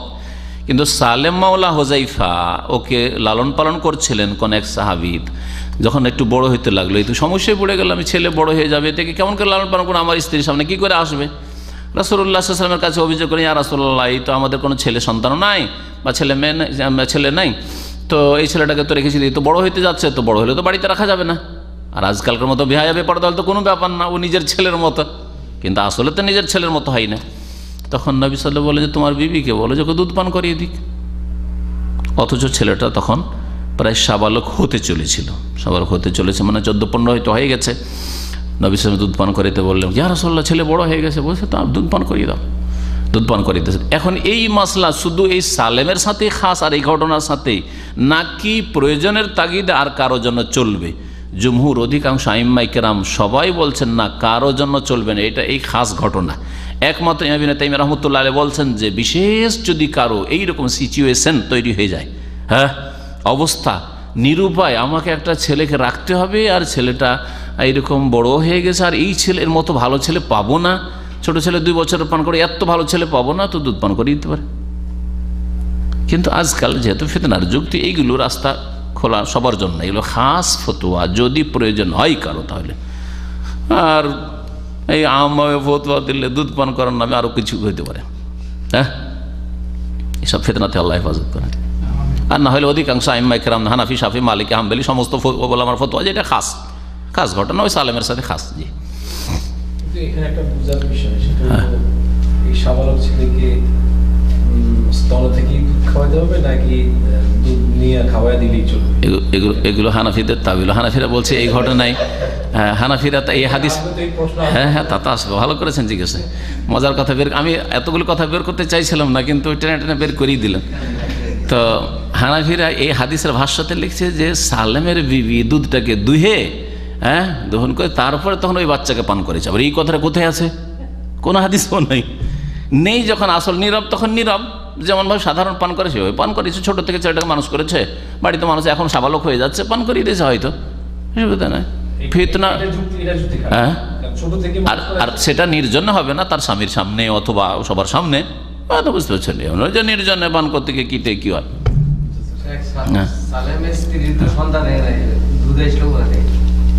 হতে পারে যে মেয়ে সন্তান ছিল, হইতে পারে সন্তান ছিল, মারা গেছে, সন্তান মারা যাওয়ার পরে এত দুধে ব্যথা শুরু হয়ে যায় যে সারা রাত ঘুম আসে না কয়েকদিন, এরকম জানেন না এইসব ঘটনা? হইতে পারে না?